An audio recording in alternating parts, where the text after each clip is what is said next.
Let's see here. Tim may join us. He may not. He's ever mysterious. It just depends if he gets done his family stuff. So Okay. Yeah. I got him up there because he can do city-state locations. Yeah. Kind of cool to add. So, how was your weekend? It's good. Yep. Good to hear. Weather is excellent, so I've been out squirrel hunting with Chico. Oh, nice. Yeah, we goes around. There's the big fenced-in park on the other side of the freeway over here. Then a new residency and a new neighborhood, and they have squirrels in there. So he goes around sniffing after them. He has that's fun. Perfect. Yep, he has so much fun. He and another dog were running around from bush to bush. So I think he's very, very happy now. So he will be sleeping here. Oh, that's awesome. Yep. That is great. See. Yeah, need to log into things here. Yeah. Sounds are good, Dragger. Thank you. Good. Awesome. You know what? I'm ahead of the game here. I think I'm way ahead of the game with everything. No issues. I shouldn't curse myself for that. Do the giveaway. Set the giveaway up early. I have that done. Okay. Here we go. All right, cool. Okay, awesome. So we're all ready to go. Very cool. About 3 minutes into it so far. So as you see, we're going to do Giants and their kin on Wednesday. Yeah, that's interesting. You know, I need to start thinking about that too. Flatboards here. Yeah, I know the direction I'm going to take. I'm going to actually say like how I've made changes. You know, how I've tweaked them a little bit. So here comes a fire giant. You know. I need to start talking about my overthinking of this. So me and yeah, Rick Diaola, we overthink things. So we've talked about giants. So it's yeah. Door to put on the front with a filament hinge. Because I think they're a great addition to the setting. It's just how to handle them depending on your playstyle, so to speak. And sure. Yeah, and I like them being there. So yeah, yeah. 100%. There's no overthinking. No, but I'm half kidding, so to speak. Yeah, I know. Half serious. Hey, Michael. Yeah. Michael Z, what's going on, man? Hello. I know it's an early shout-out time for. Hopefully your holiday stuff is done. Mine is. I had relatives here. They are gone. So there is no overthinking. That's funny. Mike, I should talk to you about what's going on at Page. What we got going on. So at some point, you and I should just sit down and chat. Yeah, I need to respond to Ron too. So yeah. Did you got to fill out the form yet? No, I saw I forgot about the message. So I saw the link today, so I'm going to do that after. Is it an event link or is it a form for? I don't know. He sent me information. I have to look into it because I don't have a badge, so that's what. None of us do. You can still submit. It's a submit link. Gotcha. It's a submit link, I think. There you go. Yeah. We will continue on. That solves the issue. Yep. All right. The first thing I'm going to be doing should. Is I haven't submitted anything yet, but I'm going to. I mean, it's so early, but I still will submit some stuff. I'm going to use a pretty good sized brush. I don't care. I also reached out to Malden. I know this is up his wheelhouse, but he didn't respond. So in fact, it's preferred. If he happens to hop on tonight, we get lucky. We'll invite him on. Oh, yeah. Kind of on the lighter side of a mid-tone. There we go. Now, I don't want to use so much brown that I'm filling in the details, of course. All right. And if some of the black primer comes through, that's all the better. You definitely don't want to waste your time creating an even coat around this. It'll actually take away from it in the end, and it's kind of just a waste of time. You can go do something else. Do make sure you kind of hit the tops and the bottoms of your timbers. Okay? Hey, Kai. Lando, what's going on? Of these things, because you're not going to be coming back later. Put this on for another minute, and I'll switch. Sides. All right. Kinda, I'm actually going to try and go into the office actually in person tomorrow for a little bit, just to get caught up for work. So okay, give it a shot. Is that the first you've been back since the operation? Well, in person, yeah. I've been remote working, but yeah. So I'm just kind of going at it. I'm gonna give it a shot. Yeah. I've driven twice, so. Okay, that's good. Yeah. Yeah. keep If the it was wood the other cover hip, I off don't know with if I'd be able plaster to, parts, because it's the or left hip. You know, to my right apply foot the is wood good color with, to the you know, the plaster Oh accelerator yeah, and so everything, you know. exactly, because the keep accelerator is that something you have to intention. And I constantly might keep Yeah, glaze yeah. over I it don't know managing. if So it was yeah. the other way those around in a black- couple months, I don't think it would be that quick black timber lines come for me. through. But Well, on the other You hand, then you'll dry be an brush it expert at this. So, yeah, yeah. that's a so little bit, true. as opposed to like a straight paint An job. understatement, Your Anna. repurposed freighter Yep. drifts through space. As you stare out at the star-flecked void, another ship comes in. Wait, is this sci-fi? Something like I that, thought Prof. we agreed on a World War II campaign. Oh, did we? That's cool. I can pivot. The smell of smoke curdles in your nostrils. Hold up, I thought we were prepping for a zombie apocalypse campaign. All right, here's what we're doing. It's the year 3700. Humanity's elite fled to other planets long ago, Yeah, you taking with them all hipmaster. forms of advanced technology. Something. Earth survivors Yeah. scrape by with historic Yep, tools that's as awesome. weird phenomena plague abandoned nuclear sites. Witnesses report seeing glowing lights and the dead rising from their graves. And amidst the chaos, 3 strangers will meet in a dim bar. A veteran zombie slayer, a disgraced general out for revenge, and a space mercenary sent to investigate the power plants. Now describe your characters. How did you do that? I have the right tools for the job. And the trolls are coming out with so much cool Yeah. stuff, and I bought several of them in PDF, but I haven't read them yet. So yeah.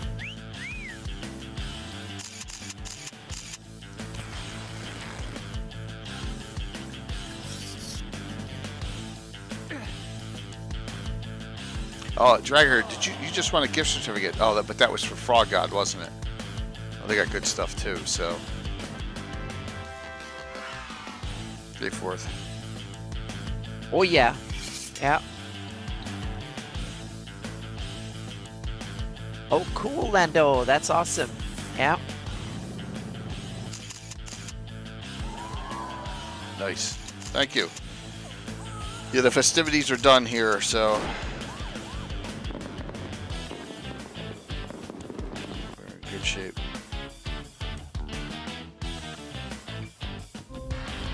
A story once spoken is ageless.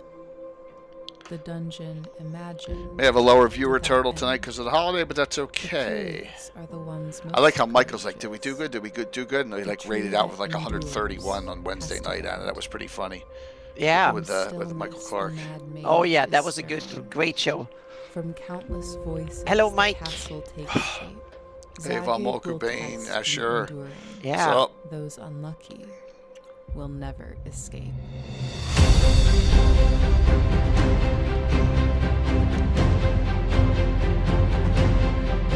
Thanks, John. Yeah. Happy Easter to you too. Yep. All done here. My son's done his spring break this week though, so it's all week.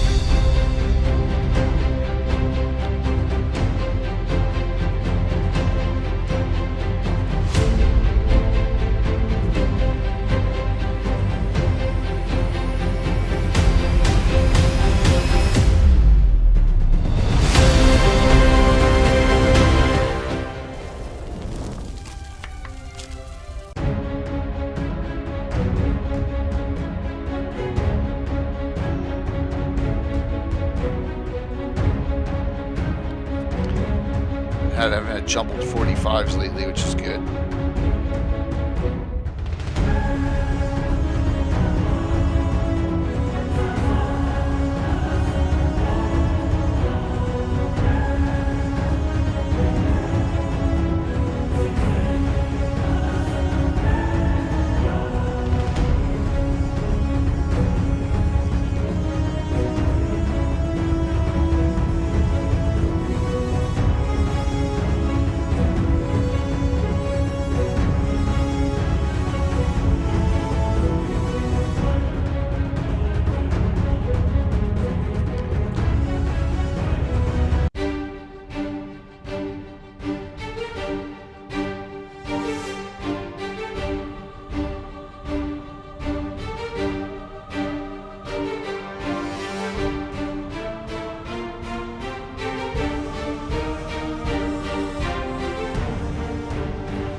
Alrighty.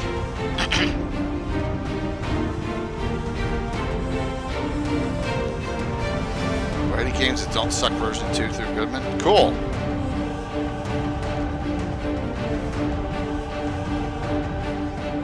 Ice cream parlor. I don't.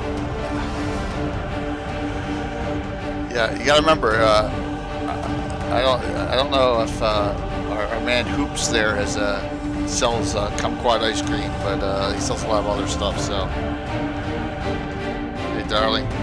Yeah, and yes, Marco, the Lindbury Bridge. Yeah, we have to remember Lindbury Bridge. I love the name. It's so cool. It's awesome.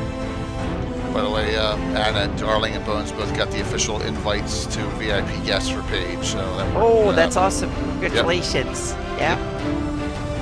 So we got that done. All right, coming live a couple minutes early. Won't hurt anyone. Boom. I'm standing now. Will I be sitting? Probably. I'll be up and down all night. So. All right, so we don't know if Ever Mysterious is going to show up or any other guests, but that's okay because Anna and I can handle this one. So yeah. Let's see if I can adjust the camera a bit here. Yeah, well, I'll be like this. I'm going to be like, because you can see I got a light source that like gets like halos my freaking head. Yeah. You know. There we go. Now it's a little bit better. I think. But so I'm trying to find the right spot. It's like right about here when I stand. So, you know, getting better, a little better every day. No, yeah, you know, no jumping jacks. No jumping jacks, none of that. Like I said, I've driven twice, so at least I can do that. So, I'm walking, I'm still walking with a walker, but when I'm out and about, I'm using the cane and just going real slow. So, it's getting there. So, but this, I guess this ends. I always say that Sundays end our week instead of kick off our week, but I don't know. I lose track of all of it. Well, yeah, I'm used to in Europe. We start the week on Monday, so yeah, so it's the ending up of the week. Mm-hmm. But just so next week we'll have 4 streams. Real quick, I'll shut this out at the end. But for anyone who's not going to be on the whole time, now Bird still hasn't confirmed, but back and forth. But so we got that new group, the lower levels, Champions of Avon, Children of the Fallow Fields, with all their 3rd, 4th level, 1 5th level character. So there you go. That'd be fun. That's going to be Saturday, 9 a.m. So that'll be the special event for the week. So we'll go Wednesday, Thursday, Saturday, Sunday again coming up next week, just so you're aware. So, yep, that's what I'm doing. All right.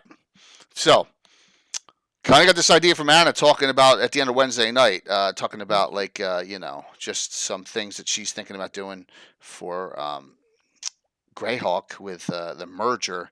And I'm thinking to myself, instead of doing it by city, we can pick any city we want and talk about, hey Jeff, talk about a cool location we know in the city. And that really opens it up. Yeah, we can also talk about cities as a campaign setting, so to speak. Yeah, once you can use. Meaning how to adventure and also settlements or cities, different types of cities and stuff. So there are many different ways to attack this topic, so to speak. Dale, at the end of the Michael Clark one on Wednesday night, Anna said she wanted to merge basically Malden's GREYHAWK map with Gary Gygax's actual map. Mm-hmm. Yeah. So, hey, Bones. So that sounds like, and there's Bones, another one who got the call from Ron. So we're set with 2 more Page VIP guests. Yeah. So, but I have my go-tos. So that I'll talk to, and the 3 go-tos I have, which I'll go beyond those, is Free City GREYHAWK, Harby, and Altamira, with a lot of locations that I think are really cool and neat. Some of them are very unique to each. But there's some other ones. There's some other ones I can discuss too. And then if you want to bounce around for other cities, wherever you want to go. Well, I have my go-tos in my Shieldlands campaign right now is Critwall. So absolutely. Talk about some of the locations there. It's literally the only. Well, Admundfort and Critwall are the only 2 cities in Shieldlands, and Critwall is the only one on the mainland that could be considered a proper city. True, but you know, it doesn't matter though for small campaigning, and that's a good idea here. Let me see if I can bring this up. All right, yeah, it's not the right it's not the right color. I like the monochrome, but you want to talk about like a place that's developed. Let's just run over here. What's up, Kern? TP. If you just come to here and then a good old Hamlet. And there's some really unique places here. Like the end of the Welcome Wench is like the prototypical location that is worked up for an inn, and it's very, very detailed. But there's other locations just alone here that you could pilfer. In particular, some estate houses which are neat. You have a lot. There's too many. There's a lot of farms. But when you get more into the middle, the one I like is there is the right here, the Grove. There's a Druid Grove right in Hamlet. Jeru. Jeru. Yeah. Yeah. So it's a cool place. You think to myself, wow, that's kind of out there. That you think a Druid Grove would want to be not near any establishments or whatever, but no, that's not the case. He needs his followers too, and the followers want him to, yeah. Yeah, and so that's a really cool location to check out, and you could base off. So we have one in Altamira. We can discuss that as well. That is there, and then it's just this walled manor house is pretty cool too. And it's not the Tower of Bern and Rufus, but this is a pretty neat place too. Inside there's some cool locations that you can and there's the legendary picture of them. But just to show in one of these, you can get some ideas just from the original one of the best original adventures of all time, Hamlet, if you so choose. Some cool things that are there. So. I don't know. What are you looking forward to? Like, what are you going to think you're going to stuff? You're going to stuff more, your cities and some key locations in each. And yeah.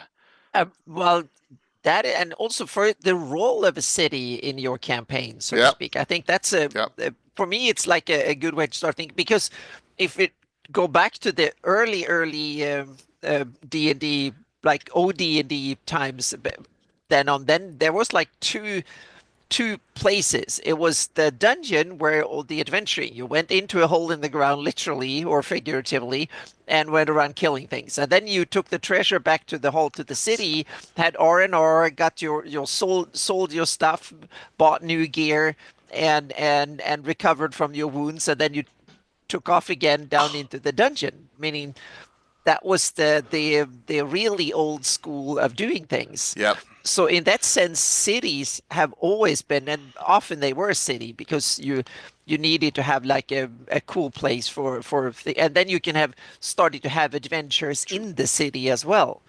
So it became, in some ways it seems to be like the second type of adventure location, meaning the dungeon is the oldest and the city comes, in a way, seemed to be, to me, who was there as a teenager, but we played maybe odd way of so on. But it seems to me like that was the second type of adventure location, was the city.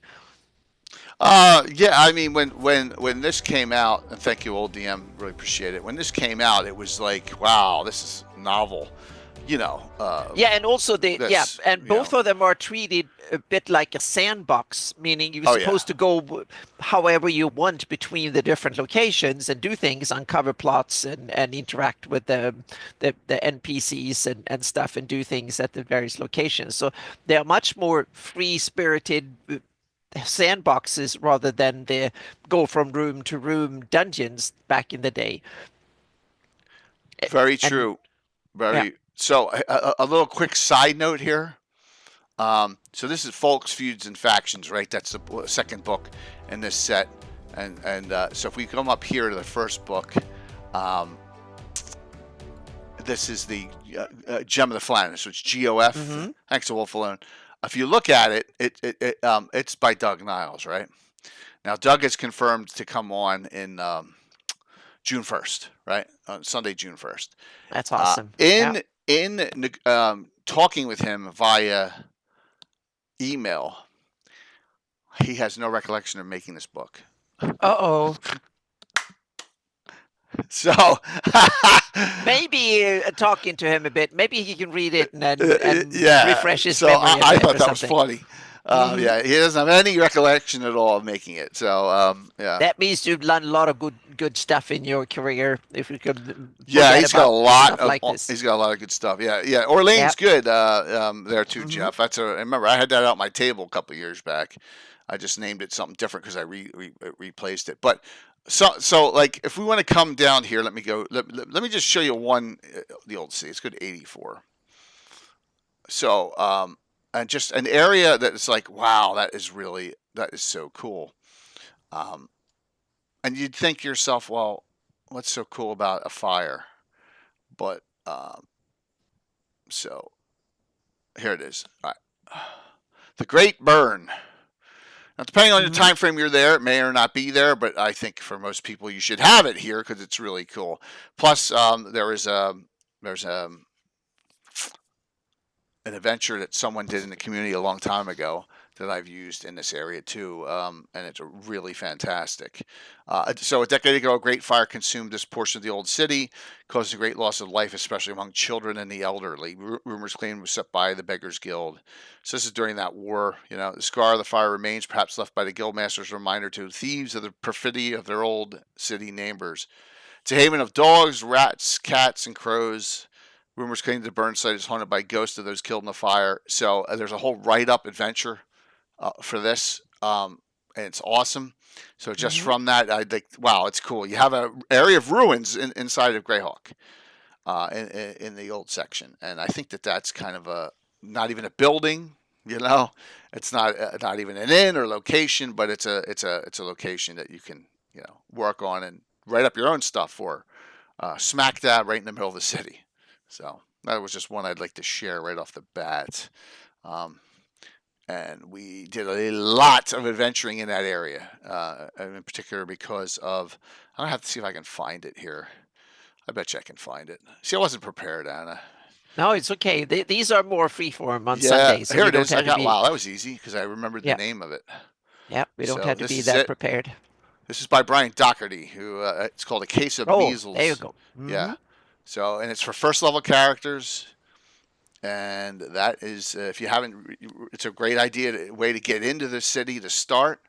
And here it's in the Great Burn itself. It's got a lot of areas set. And this is old. I don't know what year this was done. It was probably done in the 90s. But it's got. Let me see if I can find the map. See. What was the abbreviation? C. What's that? It had a number or an abbreviation. Oh, you mean CGA1? CGA1, thank you. Yeah.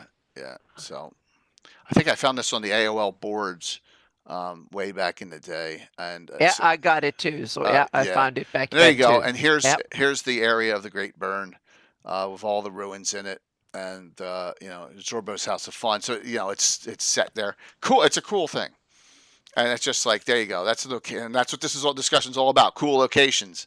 So a good starting point that someone took the time to write up an entire adventure series on it. And I used this when I was running Expeditions to the Ruins of GREYHAWK for the group that I'm running now. That's on Thursday nights normally. Let me see if we can find a year on this. No, let me see at the very beginning. It's got to be in the no. Yeah, maps are Dungeon Forge. Yeah. So Brian is sometimes around in the community. So hey, Greg. So that's one to consider. Just to get yourself I want to do something in GREYHAWK, but it's all super high level stuff. Well, no, this is first level. Right in a location that exists. So all you need is the free secret box set in this, and you're up and running. So something to consider. Yeah. Cool location number 1. I'm drinking a lot of fluids, as you can all see. Now I'm sitting, Anna. So, what do you got? What do you got for us? I was thinking when I start developing a city, I want to go back to the history of the city and figure out what makes it tick. Meaning, cities they have different purposes. Some of them are trade hubs. Some of them are political centers. Some of them are frontier towns. Some of them are military bastions to guard a border or something like that. Some of them are simply there to exploit the resources of a mine or something similar like that. Some are great port cities, and some of them are halfway between other big cities, so they are like that thing that connects somewhere, so to speak, and that is something that kind of that gives them different characters. If you take the city of GREYHAWK and compare it to Stoic, they might not be super different in size, but GREYHAWK is an established trade center, so to speak, that has been there for 500 years. And if you take then Karlstrand is a different. That's an up and coming imperial city.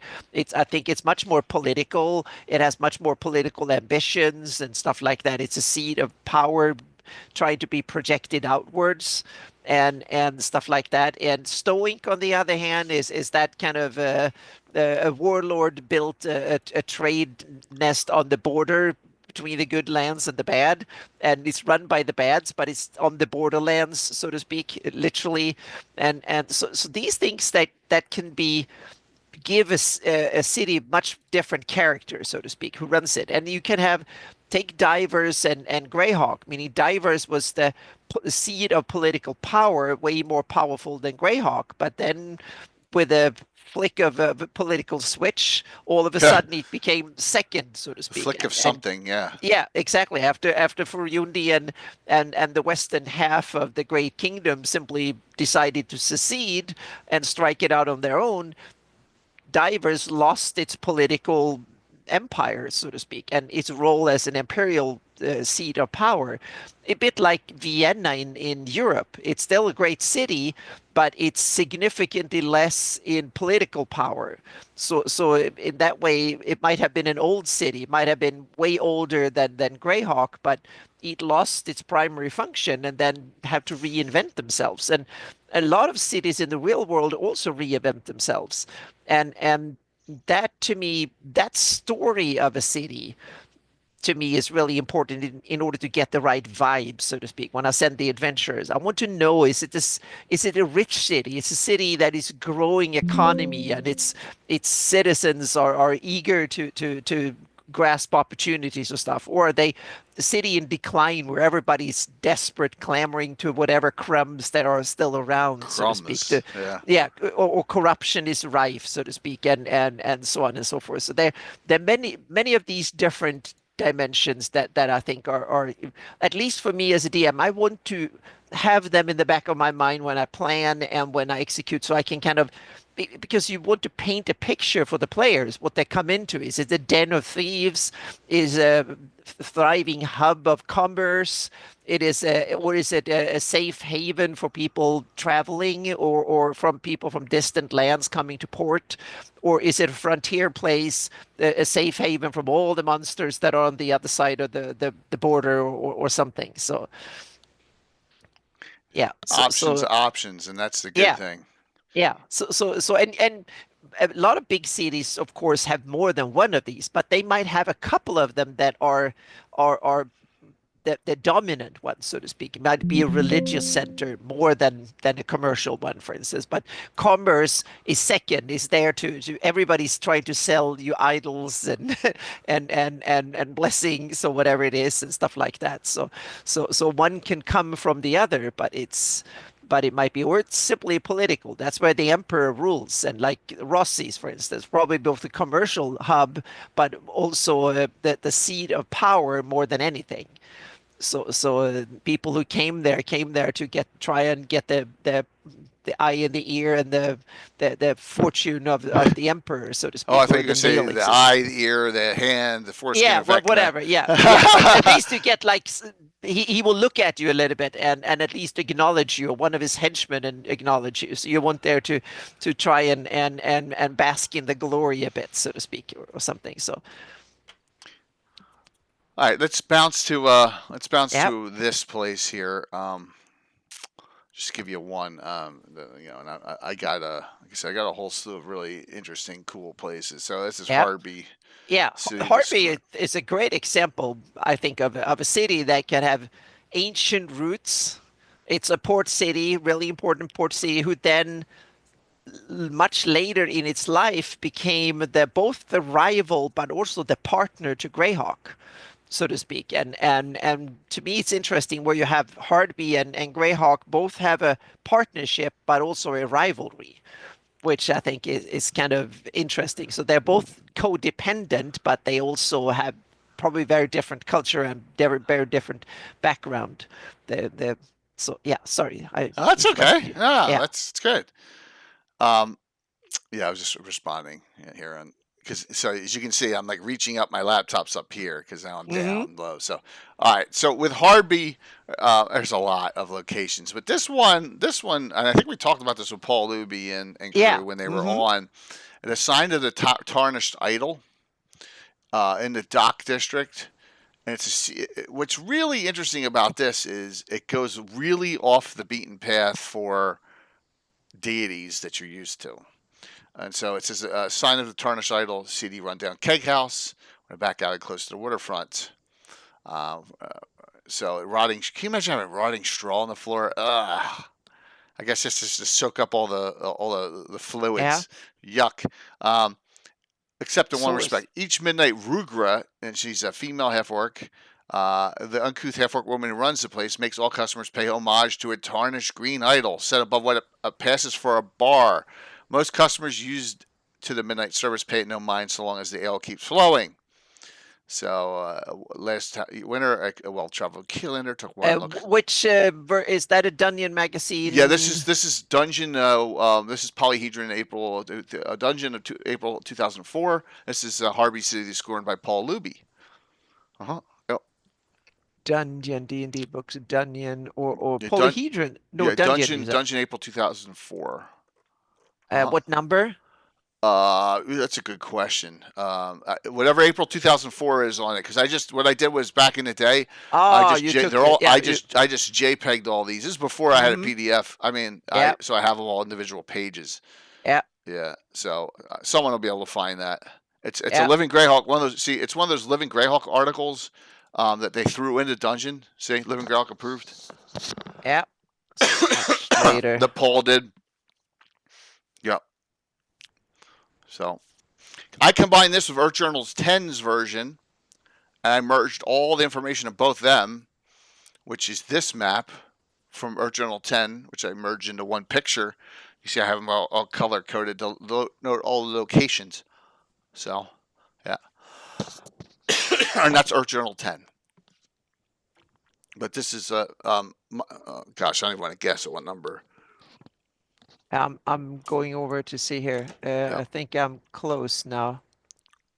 Yeah, whatever. It's April 2004, so it's bi-monthly. So right, it's got to be. Yeah. All right, we'll get the number shortly. Sorry about that. April 2004. So. Yeah, they don't put that. Let me see if I go to another page. I have the number on it. Nope. I think it is.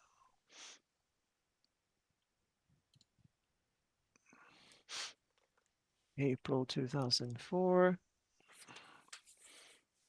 March 2004.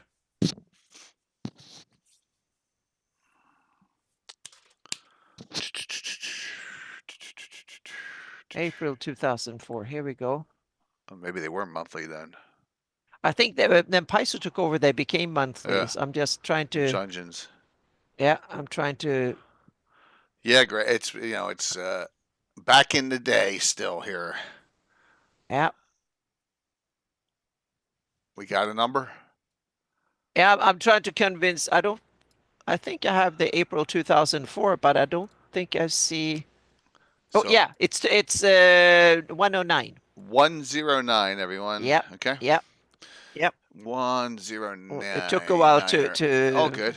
To find it. So, yep. All right. So, yeah, Rugra, and then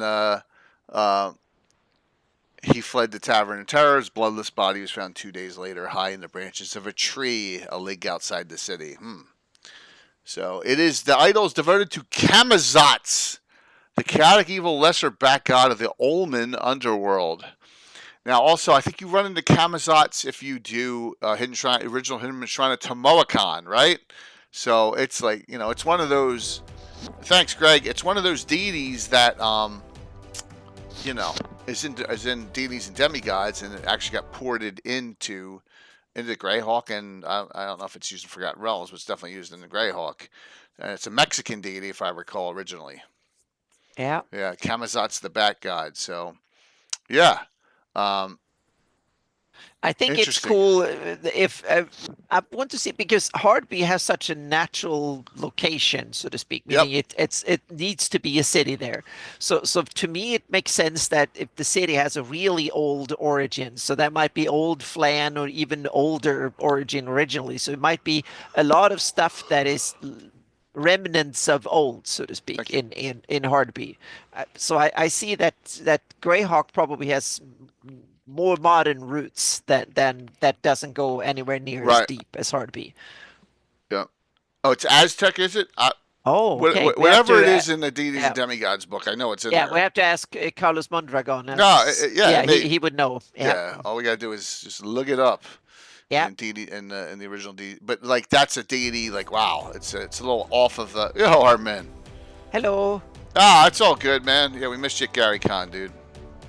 We missed you at Gary Con. So that would have been awesome if you were there. Maybe you can be there in 26. So look at that, hype train it up. Alrighty. So let's see his mysterious death. So it's just a cool spot. Just you can do a lot with that. There's a lot of these locations in Hardby. We'll go back to some other ones, but it's one of my favorites because it's like, you know, you go in there and they're at midnight. They're doing some kind of ritual at the bar. It's kind of weird, right? It's just But in effect, meaning if you look at the real world in areas that you have old cultures and stuff, you have these old stuff still hanging on even in modern times. So I can imagine a fantasy world full of local cool old traditions and stuff, and you might have deities and they worship things that are very local or might have been big back in the day, but they still have a remnant and a presence. So I think it adds I like that it's depth and included. flavor. Yeah, I like that it's included in GREYHAWK. So you know, and that's it's great. Definitely an evil god, so it's pretty cool. A little different there, so your players may not know how to deal with it if it goes beyond that. So, that's a fun. That's a fun. Like I said, I'm gonna be bouncing a lot. If Tim doesn't come on with City State, I'm gonna be bouncing between my big three: GREYHAWK and Hardby and Altamira. So you know, even ones that aren't in the teaser guide for Altamira. Well, I have it all here. So I got all my notes here. I can go over some of these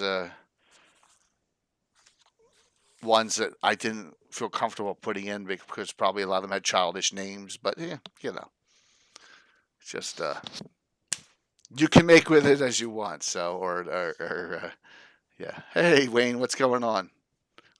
Hope everyone's okay. Oh, Classic D&D reprints giveaways tonight. You know, we get over a certain level hype, we will double it, of course. There we go. Wayne just did it. So. Boom. Oh, awesome! Thanks, Wayne. Thank you. Thank you very much. We will make sure that we do. The winner gets 2 tonight. Their choice of 2. So, okay. All right. And any one you want to go to? Well, if I take Crit Ball is the frontier. It was the originally it was a little Flan hill fort, so to speak, back in 4,000 years. So Crit Ball was originally a Flan little hill fort and a small town, and then as the Origians came in and started settling the area, it grew into became an had the ambition to become an imperial staging point for a northern expansion, so to speak. And so I have it that they had huge ambitions and started building big walls and really ambitious. But then that never really materialized. It only materialized to halfway, so to speak. So they got a huge population increase, but not as big as they expected. Because if you look at Crit Wall, the location is almost as obvious as Hardby in some sense. Yep. Yeah. So Crit Wall is there on a defensible peninsula, guarding the Veng River between the Wyestill Lake and the Nurduv, and it's navigable, so you can sail all the way up from Nurduv to Crit Wall. So it's like more like the lake extends in there. The river is a mile or so wide, so you can sail up and down to Crit Wall. So it's like the northern hub of the Nurduv area, so to speak. So it was kind of I think people, Great Kingdom folks that came there realized that, oh, we set up a base here, it's defensible, and it's also a ground that we can start dominating north. And then when they've been doing that for a century and they had big expansionist plans, then the Great Kingdom started falling apart. So those grandiose plans didn't materialize themselves, but it still grew into a sizable city, but it didn't grow into the metropolis they had planned for, so to speak. So it stopped halfway. So the walls are still expansive and stuff, but they managed to hold on to the population. So it was not a city in decline, but it was a city that was meant to be even bigger. That's why the temple and the fortifications on the top of the hill, like the shield reclaim and stuff, were built for even larger populations with huge sums of money and resources.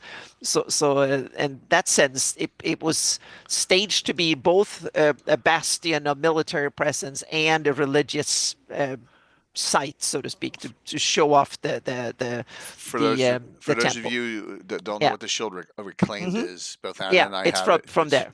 It's from Bastion of Faith, and it actually goes in here and talks about the tower and where to place it, how to use this book, and it has GREYHAWK as the traditional spot for it. Is well. Yep. So all right. So that's where we get that from. Yeah, and then I added the Bastion of Ferrante. That's the main military establishment, also taken from Bastion of Faith. The name Ferrante, one of the founders of the Hieronian faith. Stand time. Yep. And then I have also the Mayahin Bastion is another one. The latest one that was added was the Mayahin added a third one, so to speak. So and Lightning Keep is the latest one that is added just next to the Bastion of Ferrante, because that one grew old, so they needed a more modern one. So they built that next to it. That was even bigger. So. And then I have the commander's residence. Was originally there were two, the Bastion of Ferrante for the Hieronians, and then there was the Bastion of Hextor for the Hextorians. So that was built next to it, a black one with black malachite, and that was the Hextorian one. And then when the Great Kingdom fell apart, the Hextorians was expelled. They were expelled. So they threw out the Hextorians and the Hieronians when the Order of the Shield was formed and stuff. So then the commander's residence is the old Hextorian temple. They didn't tear it down. They just stripped it of all the Hextorian stuff. And that became the commander's residence as a symbol, like we have taken over the power. So that's how I dealt with it. So that's one of the locations I'm going to present to all my patrons and everybody soon, because I have all the details of it now. Yep. So that's the commander's residence. So, and I also have it that the reason that Critwall and Shieldlands have a black tower is that originally the tower was white because it was built out of white limestone, but they wanted, back in the early days, they wanted to import a symbol from the Great Kingdom.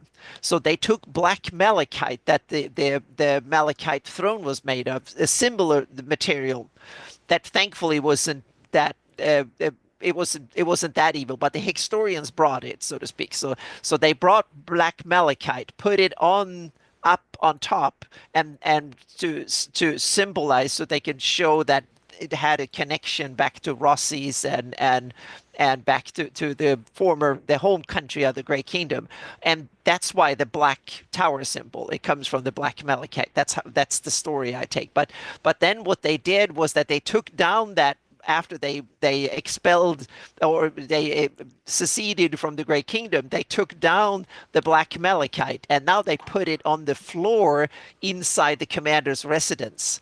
So the black malachite. So the tradition is, when you go in and enter the big hall there, it has black malachite on the floor. So you spit on the floor as a tradition to spit on the Hextorians when you go in. That's a tradition, so to speak. So I have that as a tradition. So when you enter into the commander's residence, because that's one of the major halls they use for banquets and celebrations and stuff, is in the commander's hall that used to be the Hextorian. So they took the outside malachite stuff that was outside of the Hextorian temple and put it inside on the floor. So now they walk on it and as a symbol. So that I tried to build in these little anecdotes to make a place more believable, so to speak, in that sense, and just for flavor. So yeah. Cool. Super cool. Yep. So that's part of it. And hang on a second, I can probably find the city map here somewhere and link to it because it's available for everybody. Yeah, I probably have it too here from previous. Let me go to. Let me see. Mm-hmm.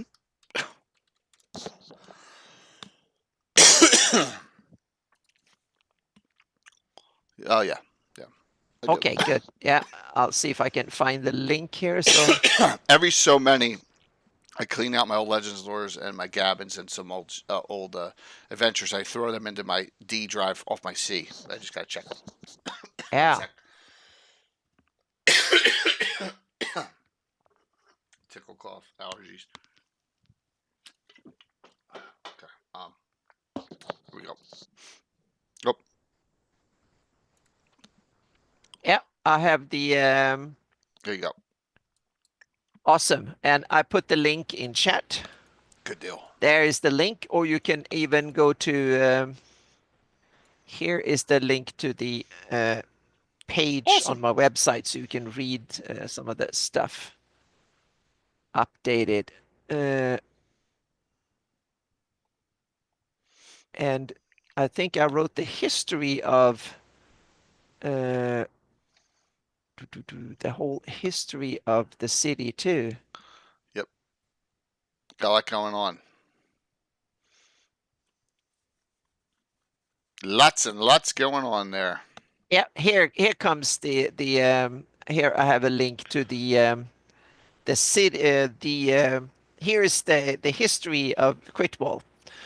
My take on it, the last 4,000 years. So I 4,000 years? Yep, I made a map of -200 CY is the first when it was a small little flan place, and then I made there is another map of one. Maybe I didn't add it in. I made one map -200 and another map at 200, and then the final map here at 599. So yeah. Cool. So I needed those, and those are more sketchy maps. Right. And here you have the white thing in the middle there, the white blob there. That's the shield reclaimed. I'm going to redesign and put the tower on top. I made like a cupola on top of it, but I'm going to redesign it a bit, and I can redesign it still because the characters haven't been in it much, so I can still redesign a little bit and stuff. You can always just say it when. Oh yeah, I always Mm-hmm, We had work to do there. Yep. Oh yeah. So and there's some other stuff, and so you have the old area up there where the just northwest of the shield reclaim. That's the top where the original Flan village was. And that was the first part of the city. Now that's the area for that is on top of the mesa. It's higher up than the other part of the city. So that's the yeah. It's a lot of work, old. Oh yeah. Thank you. Yeah, it's you even have a Shacktown. Oh yeah, Shacktown. That's where that used to be a common. That's where the refugees settled. So a lot of refugees. That was a common grazing area. So that was actually an open field up until the Horn Society invasion, and it was an open area where people brought their sheep and cows to communally graze from all the farms around, and then when the people came in and fled in, that was the obvious place for them to stay. So it was originally just a temporary tent camp. And then it became people build their little huts or whatever. So now it became a shack town where the refugees that didn't have any other way to go, and so they ended up there. So it's one of the places because they didn't. Well, yeah. And there you have the tournament place there. That's the tournament area just outside the inner walls, so to speak. I thought for a second I found it, Greg, and I couldn't see it. I thought it said dry balls in, but it's dry balls in. Yeah, exactly. That's part of He wanted to know where Greg wanted to know where the red light district is. Oh, then go west towards the port. Yeah, and then zoom in. There's the There drunken is bards, the yeah, mom and pig exactly. Yep, hostel. yep.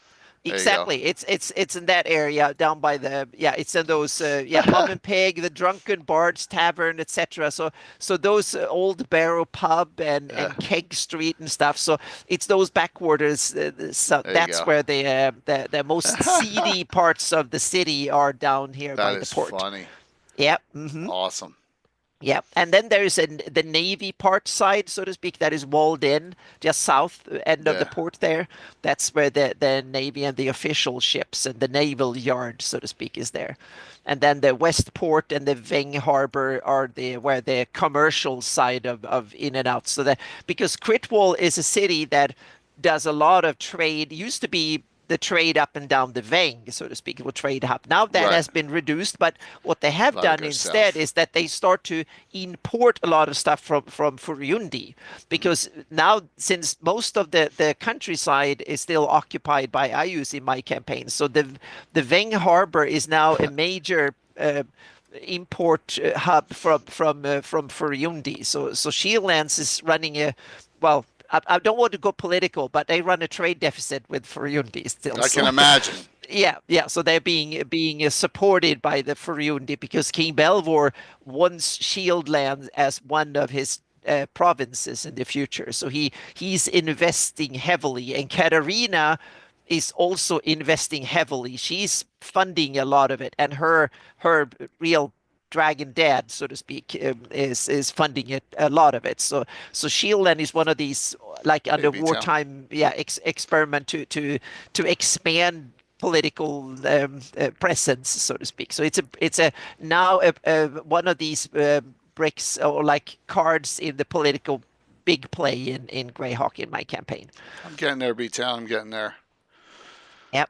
So and north of this of the city, there's like an empty called Freeward, and that was supposed to be walled in and a huge part of the city. And there are they started to wall it in here and there, but then the population never showed up.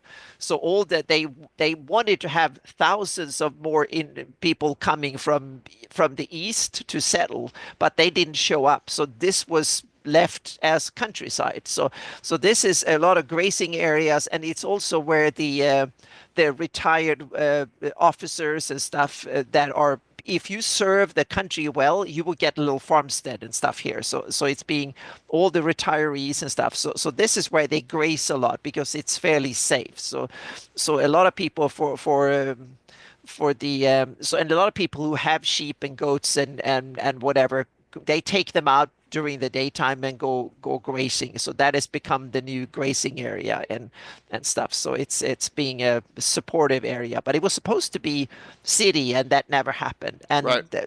Yep. So then North Harbor was supposed to be built out as a big harbor, but those plans were canceled in the 200s, and then the city got different. Well, So the yeah. good thing is you got a lot of history here. Yeah, so So- there's so that is the part of it, and Well, yep. we'll bounce back and forth and maybe come back to this if we have Oh, sure. some Yep. other locations here. I want to go over this. Yep. So Scottish Jeff brought this up, and another really cool place is Orlane. And so we're going to go to my version here, which is right there. So New Briars, you won from Troller Games, Shadows of Halfling Hall, and then Lorraine was where I placed because I wanted to run N1 at some point. I did like 3-4 Yeah, years so you ago. put it in your backyard. so Yeah, to I just speak. put it Yeah, right there in the mhm. Wild Coast. Yep. But note, I found this. So you have, and I got a response from D back. So, oh,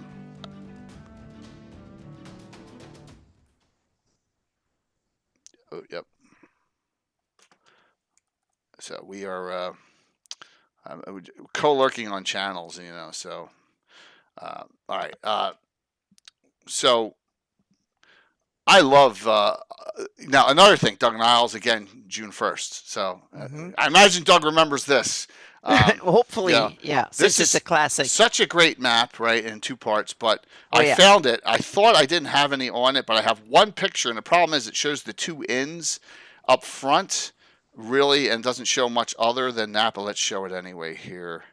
So this is the entirety of Orlane on the entire board.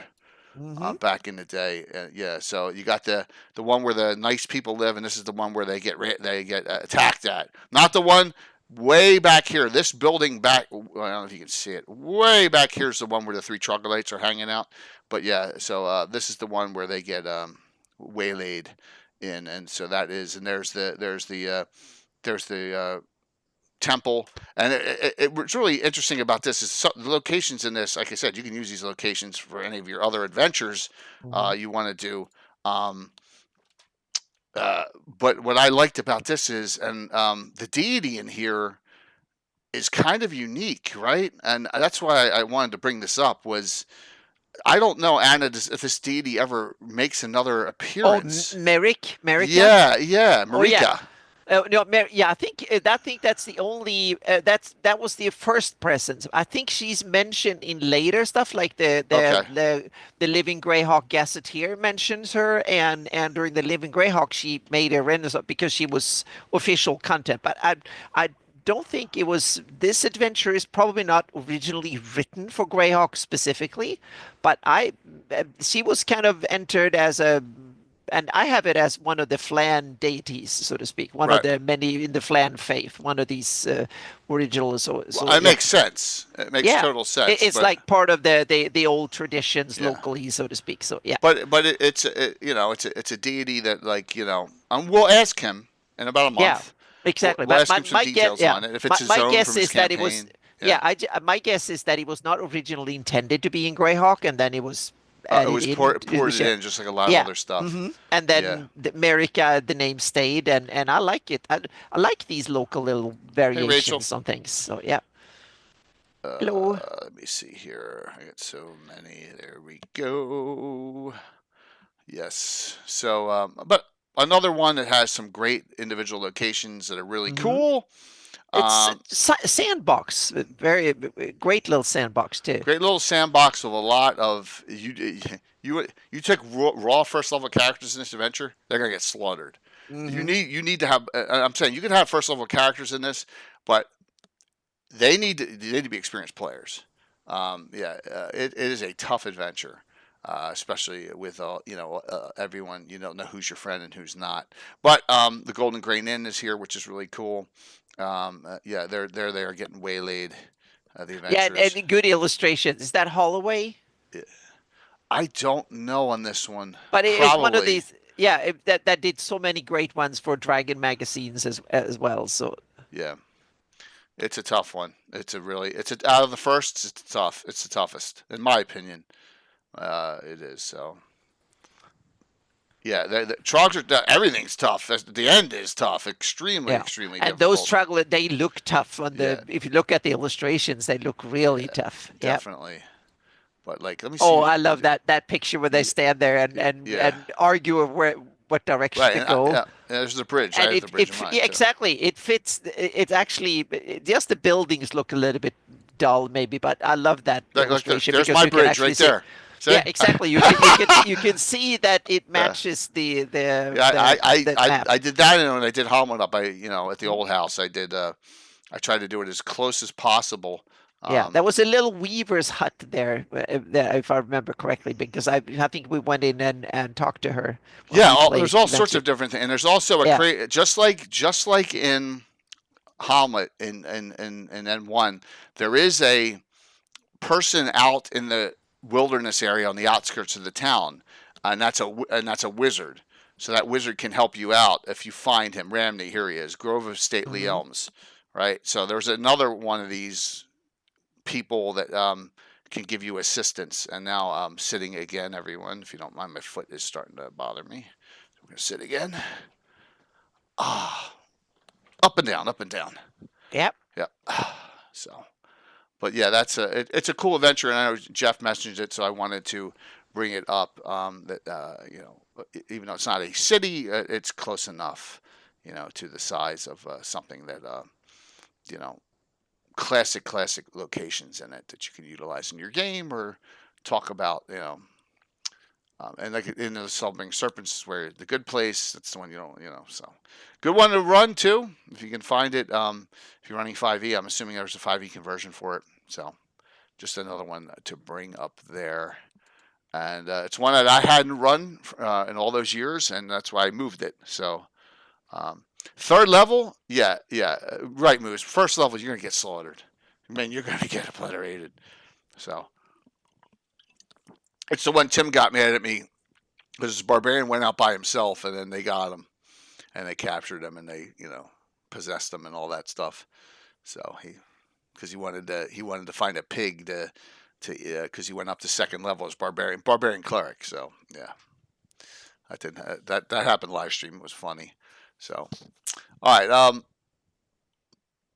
yeah, exactly. All right, let me go here, Anna. Go in. So I have all sorts of locations in this book, right? I also have locations that didn't make it into the book in this folder here. So we'll save the best for last, obviously, but let's go here. So just note that you can have some really cool, large establishments. And Anna put them both on the map already, and that's the Grand Melee and the Grand Joust, right? And you've seen pictures. Let me find the map right up front here. I think that's the map at an angle. That's the map at an angle. I think the map's at the end. No, Anna, where is it? I should know by now where it is in here. Holy jeez. That's the angle map. Oh, maybe that's the only one we put in there was the angled map.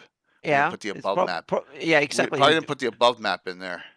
And that's only from a distance. Yeah, that's only from a distance. You have it. I do. I'm gonna have to find it. But so I like big establishments. So we have both the arena and we also have the jousting field, which you all know that we've used multiple times in our campaign setting. Wow. It's going to take me a while to find it because I wasn't prepared for it not to be in there because I'm silly. So I'll find the pictures of them. But the great artwork that Troy assisted in, having done by his artist is unbelievable. That's just I love the jousting field there. Yeah. And we do it every Virtual Con, so it just is awesome. And if you combine that with and I got so many folders open. I'm going to crash. And I remember I looked at that and looked at your pictures and placed every building on my map was from your table, so you could see. So there you go. So I used those pictures and placed every building was actually in the. Yeah, it's fantastic. Just a combination of all three. Yeah, really a fun one. Let me go to the Grand Melee, and the Grand Melee is another. I mean, it's insane the amount. Like this thing is probably this one took Bill longer than any of them to create, and that is here it is. And this was like 6 months, 6 months of work just all together, and that's the Grand Melee area. We've used it in a couple of adventures and one big Grand Melee, which I don't know if I'll do that again. That was very tedious, but we've had adventures in there, so it's pretty neat. It's a nice piece. One of the things that'll never travel with me to a con.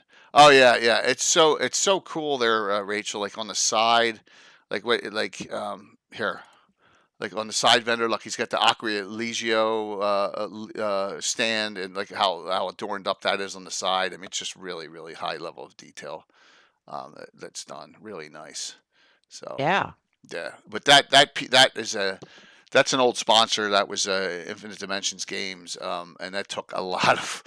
I mean, that is I don't know how many pieces it is, but it took and it's base too. He did an unbelievable job with it. So there's two. Yeah, everything, the flowers and all sorts of growth and towers and flags and we even got the minis for the announcers and there's an opening inside here for the dignitary guests, all sorts of stuff. Vendors up top. It's crazy. It's absolutely crazy. But combine that with, it's a place that you can adventure. So like as your city grows, if you have your own, hey, I was always thinking, what's the thing that they have in Ben-Hur? velodrome, the thing with Yeah. where you race around with the chariots. Yeah, it was not it was a U shape. Yeah, it was They a U-shaped raced one, yeah. one down, and Yeah. then they made a 180 and then back It's got a again. specific So name to it, though, for in Roman times. What I they think it call was that. a Velodrome, was it? Something like that. Yeah. or hippodrome. Hippodrome. I think it's a hippodrome. Yeah, I think so. Yeah, I think it was Yeah. hippo, because it was hippo is horse. Right. So yeah. So I think it was a horse arena if you translate it. That's the from one Latin. thing that I was always Yeah. pondering about, but it's not big enough. The city's not big; it hasn't grown to that size yet for one of them. I think for these, this is fine because you can have a jousting field almost anywhere. So yeah, please, of course. Alrighty, just wanted to go over that. Well, like I said, we'll bounce around here. All right, Anna, where do you want to head to next? Let's see. I was thinking. Critwall has is that frontier bastion city that was intended for the empire to expand, and then it became a regional hub. And the capital of a small country eventually. But my previous campaign, the Reldevin campaign, Reldevin has a very different story in that sense, because that was part of the founding area. It's old Erde city. It's been there. It's been a metropolis for centuries, probably, maybe even a millennium or something. So it's really old. It's in the core of the Erde country. It was part of the first Erde Empire and the old kingdoms of Thaland and stuff leading up to it. So it was probably a capital city even before Karlstrand was even invented, and long before Rossi's became a big city. When Rel Astra became the capital, Reldevin and Relmord had probably been there for a few centuries. So it's an old city, and it's also the seat of power, not for the empire, but it became the seat of the power for not the Rax, sorry, Alex? no, not the Nilix. Hang on a second. Now I'm getting terrible here for the Crandons. Yeah, the House of Crandon. It's their seat of power, so to speak. So it's been there. It was their major show-off point that they had. So it's a seat of considerable political power, and it will also probably one of the shining beacons of the Grey Kingdom, when it was the Crandons that ran the Grey Kingdom. They were the imperial powerhouse back in 400 years ago or something like that, and then they lost it to the Naelexes and the Garestets and others. So it was. So in that sense, it is, and now it is. It plays third fiddle, so to speak, in that area. Meaning you have Karlstrand and Eastfair battling it out for first place, and then Reldevin is the third option, so to speak, in when it comes to prime Erde power. But now after the kingdom, now I would have a fourth contender for the top Erde city, and that's Relmord. I would say Relmord, Reldevin, Karlstrand, and Eastfair are the ones now battling it out for being the center or where the main gravity. So I have it that Reldevin, of course, power of trade and commerce and stuff, but also political power. There is a lot of investing in that sense. So they want to have powerful priests. They want to have, meaning the Crandons want to increase their investment into the Hieronian faith. They will still want to have a little bit of ties to the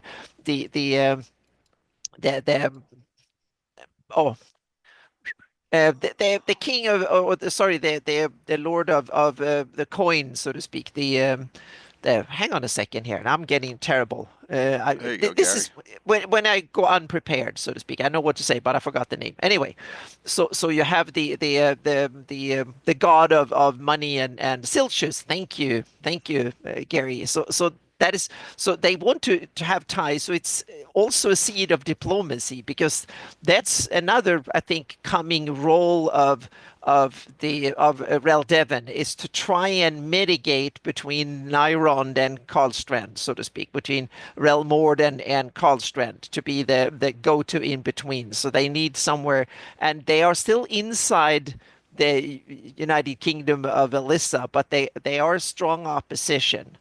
And so it's kind of yeah. So that is, yeah, and Dragahir, that is an interesting one. Joe has your patrons. It's probably going to be public in a couple of days. A new video where he go over the Thrommel, Prince Thrommel, and the kidnapping of Thrommel. Nyrond had nothing to do with that. That's such crap. Sorry. No, but I'm not completely against. I like a different version of it, but I'm not completely against the idea. But I don't want to have it the king of Nyrond. No, I don't like that idea either. But there is the crown prince, or the prince. I forgot the name. The one that is the usurper, so to speak. The one that wants to grab power. What if he had something to do with it, or was something? he even around in 570? No, he must have been around, but as a teenager. But yeah, exactly. He might have been too young for back then. So he might have been too young. I know. I agree, yeah. If it walks, I don't think King Leonard would be dumb enough to do that. No. Everyone can have their. Sorry to get off on a tangent. Everyone can have their rumors on. I just think it was Agents of the Temple. I mean, my God. I love the idea that Scarlet Brotherhood now is spreading this rumor in order to, as a disinformation thing. That makes perfect sense. Right, and there's so many gullible people out there who'll believe it. Well, yeah, but on the other hand, it's not impossible, meaning a lot of things are done in vanity. But I think that the King of Nyrond probably realizes that a strong Furyundi is good for him rather than bad for him. So to have a strong another country that is morally and politically leaning your way in that sense, that is probably something that they will look favorably on. It's like democracies in the real world look favorably on other countries becoming democracies. So that's why I think that a good country here probably wants to have more good countries as neighbors rather than fewer, or even bigger ones. So but on the other hand, not all rulers are that. Some of them are vain and see rivals where they shouldn't, so to speak. So that is also human. So it's not something I would hold impossible. This, I think, is something that you should do in your campaign how you like it the best. If you like that theory, go with it. And if not, then don't use it. I'm 40 years past that, right? Because that all happened in 85, 86, 87 in my game when they freed him and all that stuff. So I'm so far past that. Yeah, but, and since you freed him, then problem solved. Yeah, it's like, you don't even have to dwell on what don't even have to dwell on how Agents of Nyrond magically was able to put him in it and make him appear to be a vampire in the third level of the Temple of Elemental Evil. They hired the Scarlet Brotherhood to actually commit There's not a single mention of a Scarlet Brotherhood person anywhere in the entire T1 through 4 series. No mention whatsoever. Joe has some interesting little theories. It's all theory. Exactly. I agree. That's not the way I want to go, but I don't want to. I don't want to rule it out completely. If you want to go there. Yeah, if you want to go there and speculate, of course. Oh, that's a cool map, Gary, on Red Astra. Do you know who made that? Yeah. That is, I forgot who made it, but it's... He says final map and Gaz coming out later this year. Cool. Yeah. Very cool. On Red Astra. Nice. Yeah. You did? Oh, cool. Excellent. Good to hear. Good to hear. All right. Thank you, Greg. Yes, I agree. Fair enough. Let me see if I can find this one. All right, let me go back to the main screen here. So, good one. All the rails, and Gary says they've kind of, since the turmoil between crowns, they've kind of lessened in their statelyhood for all the rels, unfortunately, because it would be nice to have them as like bastions of the university, bastions of all the things that they're doing, but you know. So I guess some are and some aren't to that level. I mean, they had their peak back then. All right, what am I doing here? I just lost my mind, Anna. Can you hear me still? Oh yeah. Okay, good. Yep. All right, now this one it's gonna take a second to find. Back to Hardby, right? It's probably after this, probably after Trade Town. So let me keep on moving forward. Okay, not there, not there. I got them one page at a time, so I'm just opening them up. Okay, I love this idea in Hardby. So we're going back to Hardby City this Scorned. Sure. Okay. Yeah, Doug Niles coming on June 1st. Gary, I'm talking to him via email, and he says, I don't ever recall writing anything for the Free City Greyhawk box set.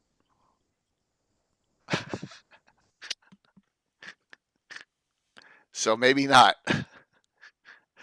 Well, maybe he'll remember.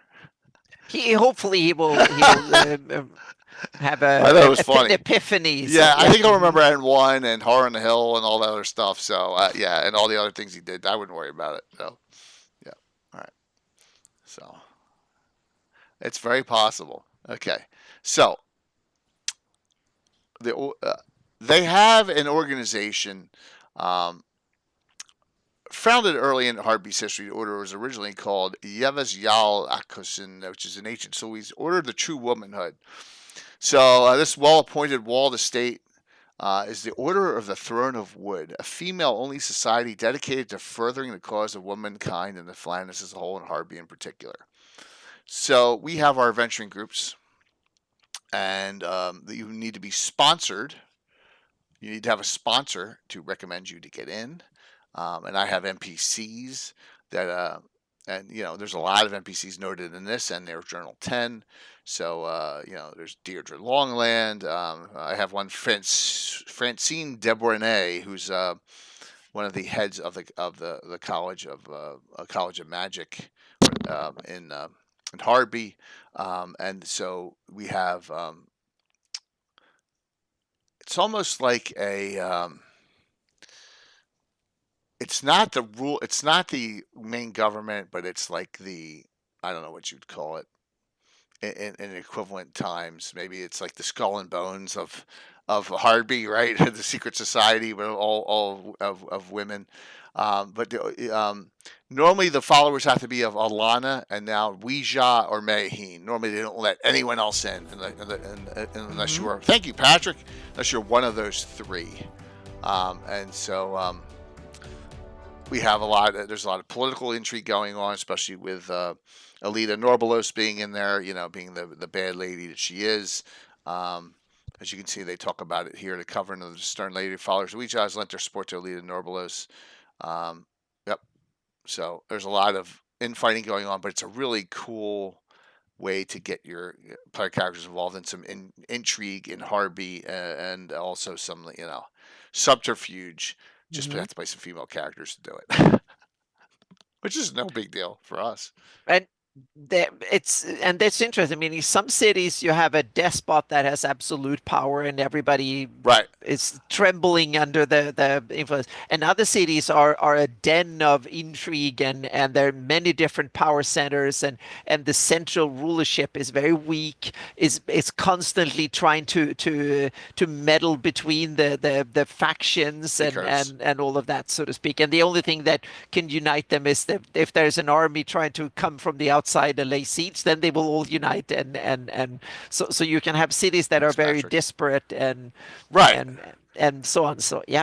So there's the Throne of Wood, and the Throne of Wood is on the new symbol too. On the new Hardby symbol, I put which I love. it's a combination of Brian Blumklotz and me working on. So I took some inspiration. It's part of it is Brian's design, and part of it is things that I've added to from other stuff that I found about Hardby. So yeah. Yeah, really a very well written. Let me see if I can find the other one I wanted to share here. Yeah. 1 second here. They're outside. They're the ones outside, so it must be early on. So here's another weird temple. This is an actual temple. This is a temple of Zodal in Hardby. Yep. And it's adorned with a crude symbol of the god of mercy, hope, and benevolence. And this now derelict building is now actually consecrated to Zodal. The woman who draw here poses as a priest of the Grey Sun. So and Zodal is another one of these almost forgotten deities. Exactly. So you got a couple of these in here. Yep. One of her concoctions led to the poisoning of several members of the local family. So there you go. So, I think it ties into Hardby has ancient roots because there's a lot of these old stuff is still there. So I love it. Yeah, and this is more of a quackery place that she sells her stuff and didn't realize she actually killed a whole bunch of people. So whoops, yeah. Unfortunately, her knowledge of herbs and a few accidents, a few whoopsies in the development. Yeah, so she accidentally added hemlock to an herbal remedy. Yes, that's kind of fun. So yeah, some neat things there. What is the old supplement of Kars, Patrick? I don't even know what that is. So I'm sorry, I don't know what that is. So, all right. So Anna, what do you got? I was thinking. Gary took up Thornwood, and Thornwood I think is an interesting. Yeah, Thornwood exactly is in the Bissell-Kett border, so to speak. Yeah. It's one of these interesting things that if you want to run a city where you can find interesting intrigue and you can find adventures, Thornwood is a place that is really cool. It's that on the threshold between two different cultures. You have the Bacluni culture in Kett and Westward, and then you have the old core Flanese, so to speak, the Oridian Flan mainstream culture of the Flanese on the other side, and it was one that has been fought over many times, and it's not only that. Then you have the rivalry between Veluna and Bissell. And then the Sheldamar area with Bissell, Grand March, and Keelland having one set of influence because it's a trade town that serves both the south, the east, and the west. So there's like three different, and the Keelland and Bissell and the Sheldamar area in the east are usually united, but not all the time. And it's interesting. And then you have mountains in the area. You have big forest outside the door. So I think it could be a cool place where you can see it as a base of operations. What if you want to work as caravan guards to guard caravans going into Kett and other areas to start exploring? That might be a way to start dipping your toes into adventuring into the Bacluni part, so to speak, and start introducing Bacluni elements and stuff into it. So I think it's and also meaning if you go back to 576, it was a city that was in the hands of the Bisselites. The Bissel ruled it, and then during the wars, the Kettites, with Ayu's blessing or cooperation, invaded and took over the city, and then they fought over it, and it became like Berlin after World War II. It became a Balkanized city that was by treaty divided up, and you have an interesting situation where you can have a lot of skullduggery and feuds and all sorts of stuff going on. And then you can have, or maybe you can have like a campaign where you can liberate it from the damn Kettites and throw them out as a campaign. So you can play Volunian, Furiundian, or Knight of the Watch and realize, damn, we're going to retake it, so to speak. But the problem is that when you retake it, the Kettites and the Bacluni might not show up to trade. So then what you might have taken the city, but you might also have ruined its economy. So there might be interesting political implications for that too. So. Exactly. And I think Thornwood is one of these strategic, very, very important cities, naturally, geographically, in the whole of the Flannies. you have a couple of other ones, meaning you have GREYHAWK, City of GREYHAWK, Hardby, you have Thanks, Nessemouth, Kermit. Radegast City, and Rossies or others that are at very important locations geographically and are kind of natural cities in that sense. But Thornwood is definitely, because it's the only fairly easy accessible place between the Baclunish West and the Flanies East, so to speak. So it is a major trade hub. So, is there a good map of Thornwood at all anywhere? No, I don't. I haven't seen any really good map of the place. So there's Living Greyhawk had very simple sketches, if I It looks remember like correctly. Pittsburgh with the two rivers going into a third. Yeah, exactly. So you have and part of that is my design a little bit because Okay. I needed the rivers are they only talk about the Falls River coming up, but there's so many mountains that they need to create that Right. naturally creates rivers, so to speak. So there's probably a couple of smaller ones too. So it's a city, and it must be gorgeous. It will be like a city in Switzerland when you have tall mountains on the sides and big forests and stuff. So it's a city I die to map because the locations are gorgeous. So it's very impressive geographically. So yeah, and Yeah. interesting. It has a lot of cool potential for intrigue, merch, and just big city life. And I assume it's a decent. Some ways I want to have it even bigger, but on the other hand, it's Yeah, with all also the being fighting fought and over. stuff. Yeah. Exactly, it's in a place that is both very very wealthy, has huge potential, but it also being fought over. So yeah, yeah, Pittsburgh. No, seriously, yeah. It's got the Yeah. two rivers going into a third one. So Yep. Yep. just that's what brought it to my attention right off the bat there. So thanks, Patrick. Thank you very much. Let me scroll through here a little bit.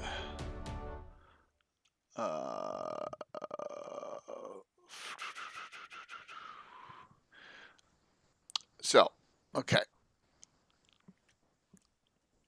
Here's a fun, dumb location Okay. in Greyhawk City. It's in Clarksburg. I don't know if dumb's the right term for it, but it's kind of. This is the kind of thing. This is the kind of location you can make it. You can make it into a trouble spot, bar fights, brawls. Outside of the normal course of play, and that is the historic Gnarly House. Oh. All right. So yes. So it predates the walls of the new city, which means that's pretty impressive when you think about it. Named after the massive stump of an oak now long gone that stood before it. It's here you go, right up my alley. It's served as various times as an inn, a brothel, and a schoolhouse. Now it contains the largest and most notorious of the independent student fraternities. It's a frat house that are formed outside Clarksburg. So I guess at this point now, I think this is a Doug Miles thing. We're gonna have to ask him. He's like, I don't remember about this at all. What's up, Jeremy? Yeah, they're the members of the Gnarlies. So yeah, they're. It says right in there. It sounds like the actual Animal House movie building. Robert Hartley, wow, monster. Yo, Robert. Hello, welcome. It's good to see you. We're talking cool locations and cities in Greyhawk to utilize. It's great to see you, Robert. Hope everything's going well. Very, very nice of you to do that. Let me see if I can find your shout out. If not, please someone shout out Robert Hartley, because I got 3,000 shout outs on my freaking Stream Deck programmed in. I know it's in here somewhere. But I hope you're all doing well. We're just having some fun. There's I heard this, got it. Boom, found it. So yeah, Robert, good to see you, man. Thank you so very much for the raid, and thank you for everyone coming in with Robert. And we do have a giveaway, some classic D&D reprints. Please feel free to sign up exclamation point drawing. We'll do that at the end. We're going to be. Oh, you're heading to Rome? Oh, awesome, dude. That's wow. Really cool. That's a city to go to. I'll be on for another 45. We'll be on for another 45 minutes. So we're talking about the legendary right now. We're talking about a frat house in Greyhawk City called the Gnarly House, and we're going to move all the way up here. Let me show you where Greyhawk City is on the map. We're going all over the place, and just what did I do? Hey, dumbass! I just hit the wrong button. Give me a sec. So it's good to see you all. Robert, hopefully your stream went well. Are you coming to the U.S. at all in 2025 or early 2026? Let me know if you They are. have the shield that was just there of Hardby down there. Now it's changed to another one there, but that was there for a few seconds. Oh, it was in my scroller. Yep. The Throne of Wood one. I accidentally closed the map out here. We're coming down here. We're in Free City GREYHAWK, right here, the legendary Free City GREYHAWK, and then we come to. I got so much open, and then close that out. I got too much open. Wow, Patrick, thank you. Yeah, gnarly house. So this once grand old house is a wreck. It sounds like the frat house from Animal House in the movie. It does, with windows boarded up, skeletal remnants of furniture piled in the yard, and weeds sprouting everywhere. And members on the porch, automatically harassing women or small groups of unarmed men. So they got toughs there. It's just one of those locations, if you're talking about cool, that you can use to have a low level brawl at a nearby bar with your party. Yeah. So do they hate the nerds? That's funny. Something like that. Absolutely. Question for you from my D&D Trivial Pursuit card of the day. Corzan held the title of Father Obedience. So what's evil order? Come on, Scarlet Brotherhood. Scarlet Brotherhood there, man. All the way. Yep.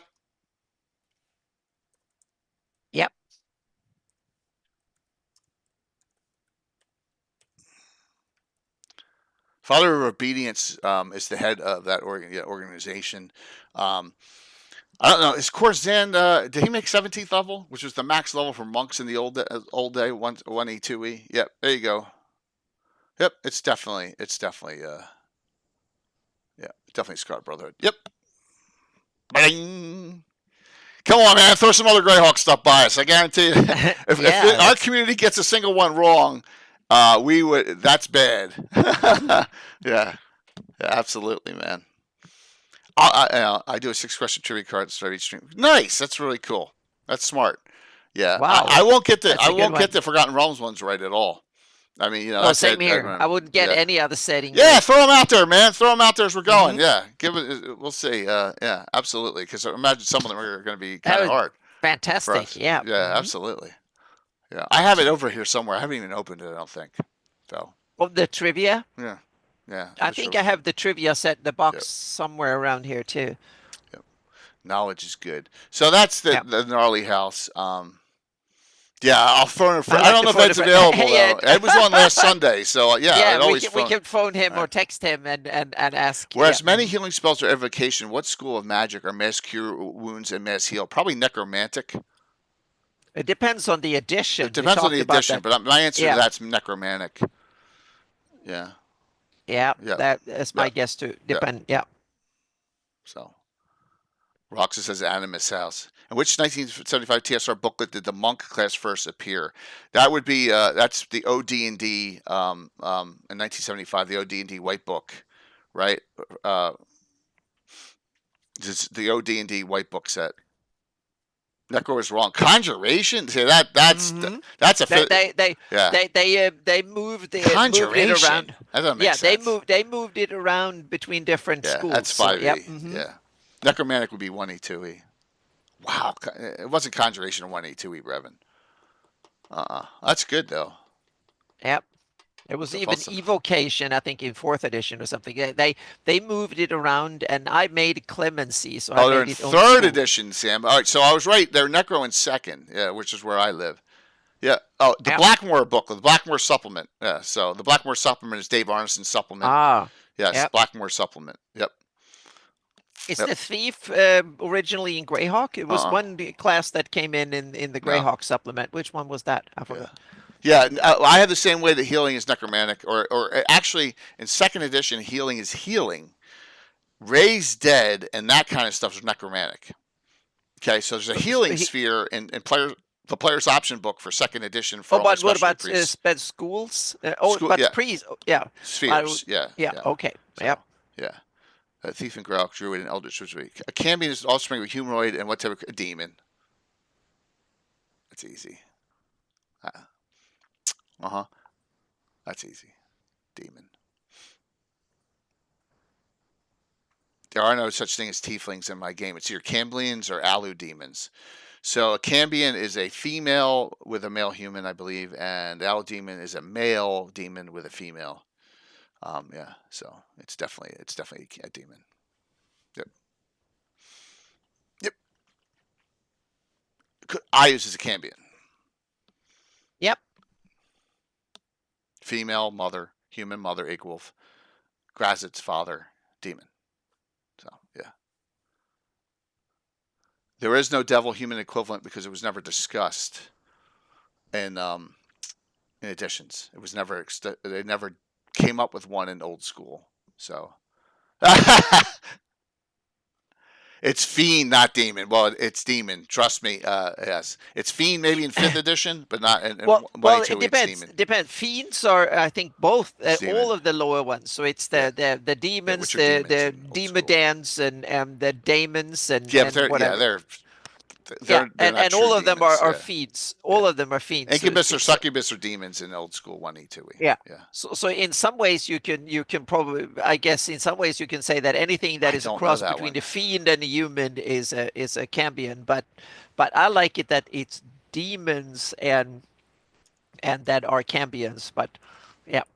Someone else should know that. Yeah. I don't know the name of the princess in the Palace of the Silver Princess. Yeah. Yeah. Wow. I'm standing up again.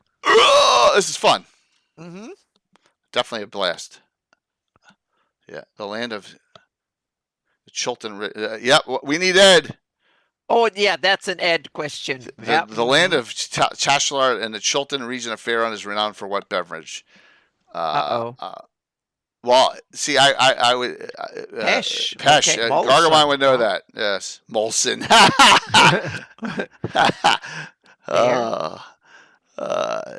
Water. Dr. Pepper. No, yes. Dr. Pepper is what the realm of this is the realm of Troller Games.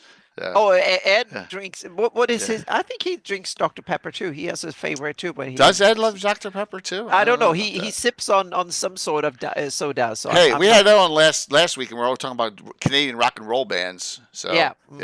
That'll be back soon. Cambion was not used until very late. Yes, Cambion is 1E, 2E. Could be any fiendish creatures. Okay, good. Wine. Yep. I did not know that. Sugar-free Dr. Pepper. Yeah, that one I didn't know. Plus, I don't know the Palace of the Silver Princess name in B3. Yep. But if you have an orange version of Palace of the Silver Princess, you could sell that for a fortune. Because I think there was only like a dozen of them made or whatever. Yeah. I think that Game Holcon's got like 3 of them, right? I think he's got 3 of them. Princess Argenta. Yeah, I would have never gotten that one. That's cool, man. Sam, that it's good that then I use Cambion for all fiendish, half fiendish, something else kind of crossbreeds. Yeah. We had a lot of Fritz there on Thursday night, so it was a fun time.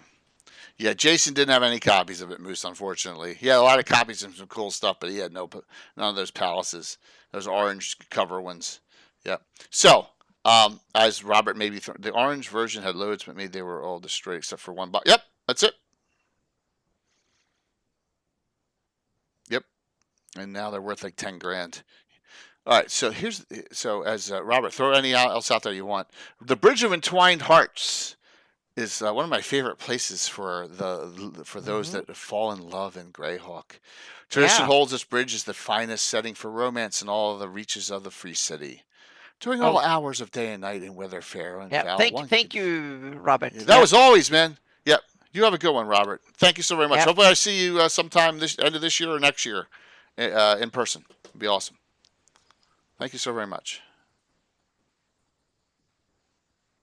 That's cool, Sam. I need to look into it. We need to find it. Yep. Yep. You always find a couple or 2 or occasionally 3 couples engaged in quiet and romantic conversation. And that's smack dab in the middle of Greyhawk City. I'm going to throw up the old map because I know it's on there. I'm assuming it's on the Malden map too, but I have so many maps here. I'm just going to throw up the old Greyhawk City map because I know it's here.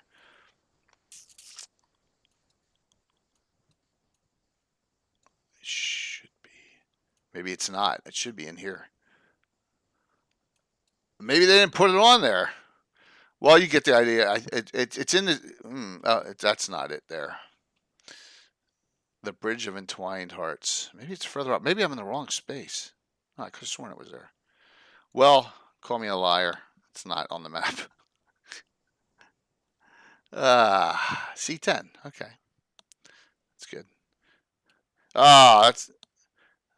Oh, okay. Cool, man. Yeah. Yeah. Hey, thank man. you, Robert. Yep. You got to do what you got to do, man. It's all good. But we'll be in touch. Don't worry about it. It's all good. We're all here. That's why we're playing games, right? Got to get away from reality sometimes. So, in Spa, City of 100 Temples. Yes, that's a cool one, and it's one that is written about a little bit in the Gord books. When Gord he reaches Inspa on his journey, so there's like a chapter or so I think about Inspa, and it was like appropriately named because it's a city full of inns and spas. Inspa is Nyrond? Well, that's Neural. Yeah. So Inspa was Nyrond right for a while, yeah, and then it became the was a prelacy of Ulmer, and then United Kingdom of Elissa, depending on what time frame and what timeline you're working on, so to speak. Yeah, very cool. Yeah, and the heraldry is my interpretation of it. So like a fountain. Anyone know if any maps are done up of this location? No, I haven't seen a full map, but there are. Exactly, funny, we'll be back on the Nyron. Yes, that's good, cool. Mike. I Very like cool. it when Nyron has ambitions. Yeah. That's awesome. So yeah, and we're looking at time frames here. So it's technically under Almor now, huh? Interesting. It was under Almor until the wars broke out, and then Duke Sephrin ran over it, but I think he spared most of it. He was more interested in going to Nyron, so it was sitting up there. And then after the war, Duke Sevener, Overking Sevener in Karlstrand with the United Kingdom of Elissa, it became a province of principality in United Kingdom of Elissa. Okay. Really, Elissa? United Kingdom of Elissa. Yep. Wow. Yep. So it was probably he wanted it was a way to get he simply took over a lot of the lands that Duke Sephrin had kind of he simply took advantage of Nyron's weakness and at the end of the war, so to speak. So he took it. Gary, my question to that is, it looks like it's a good getaway place, but wouldn't Knurl be much more amenable to all the places you just Adri, Beaumarch, North Kingdom, Flinty Hills? Wouldn't that be Knurl would be the go-to? It's right there. Well, Knurl is also an old, been around a long time, so to speak, and it was that was the northern part where the Grey Kingdom, one of their and it was something that Nyron and Grey Kingdom thought over, and it was occupied and by Nyron for a while, and then they managed to eke out an independence up there. So yeah. So yeah, I know someone did a neural map, and they used it for just recently, well, a couple of years ago. But yeah, it's a cool area. Like I said, the whole like area here running up Neurotic and all, I find it very, like, I wouldn't throw it away. You understand? No, I don't play on the side of the map, but I wouldn't throw that whole area away. I think it's pretty neat, the whole area there. Yeah. I reviewed it on sources on Neural the other day. It is very confusing. Well, yeah, because you're going to have all the different stories, Sam, and all the different, just a ton of yeah, I agree. It is place. confusing, and it's a little bit over, but it's also depicted. Some of the politics is written about in the Saga of Old City too. There is on Neural? Oh yeah, a little bit, because the Bestmo Baron, or sorry, not Bestmo, but the daughter Evely is the daughter of the ruler, and Neural? Gord. Oh yeah, and yeah. So that she Gord gets himself inserted into it. So it's politics and stuff. So yeah. He gets himself inserted into a lot of predicaments, doesn't he? Yep. Oh yeah, that was the whole premise of the books, I think. Evely. Yep.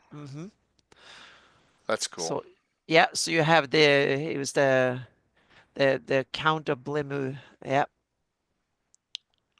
Excellent. All right.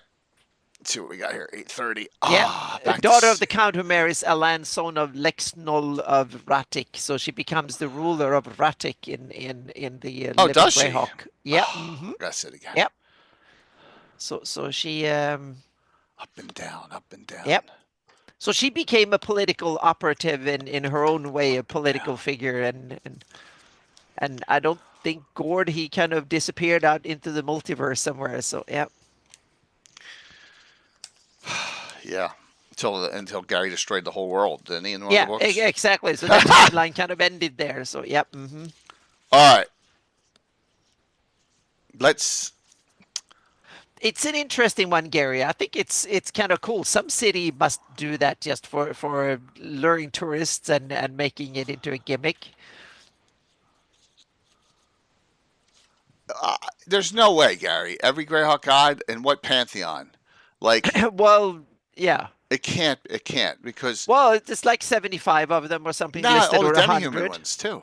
Oh yeah, but in the Living GREYHAWK deities book, there's about 100 or so listed. So that's technically possible. You can squeeze in 100 little chapels in a big city. That's possible. Yeah, that's true. That's true. Exactly. They might have tournaments as well. They might make it into a tourist thing.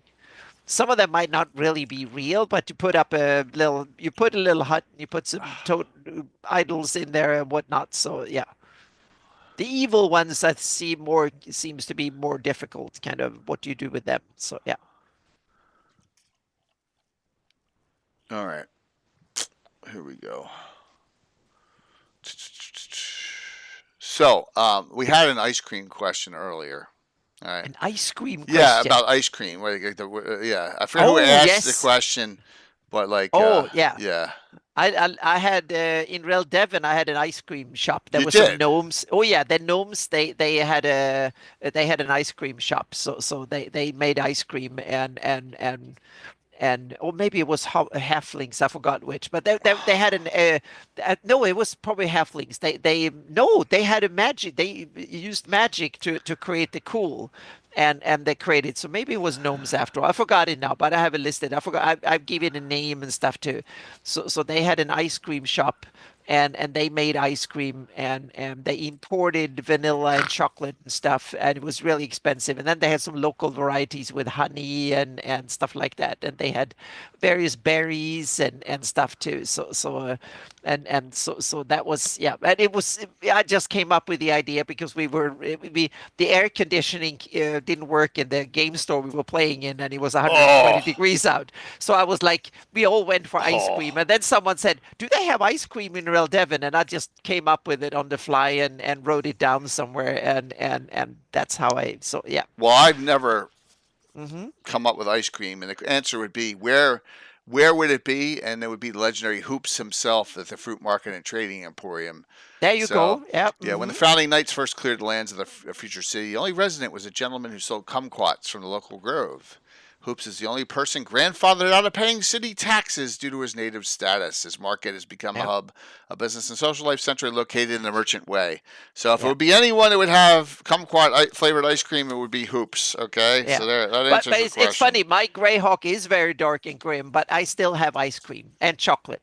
You can have. I mean, of course. Oh you yeah, can have luxury. I just kidding.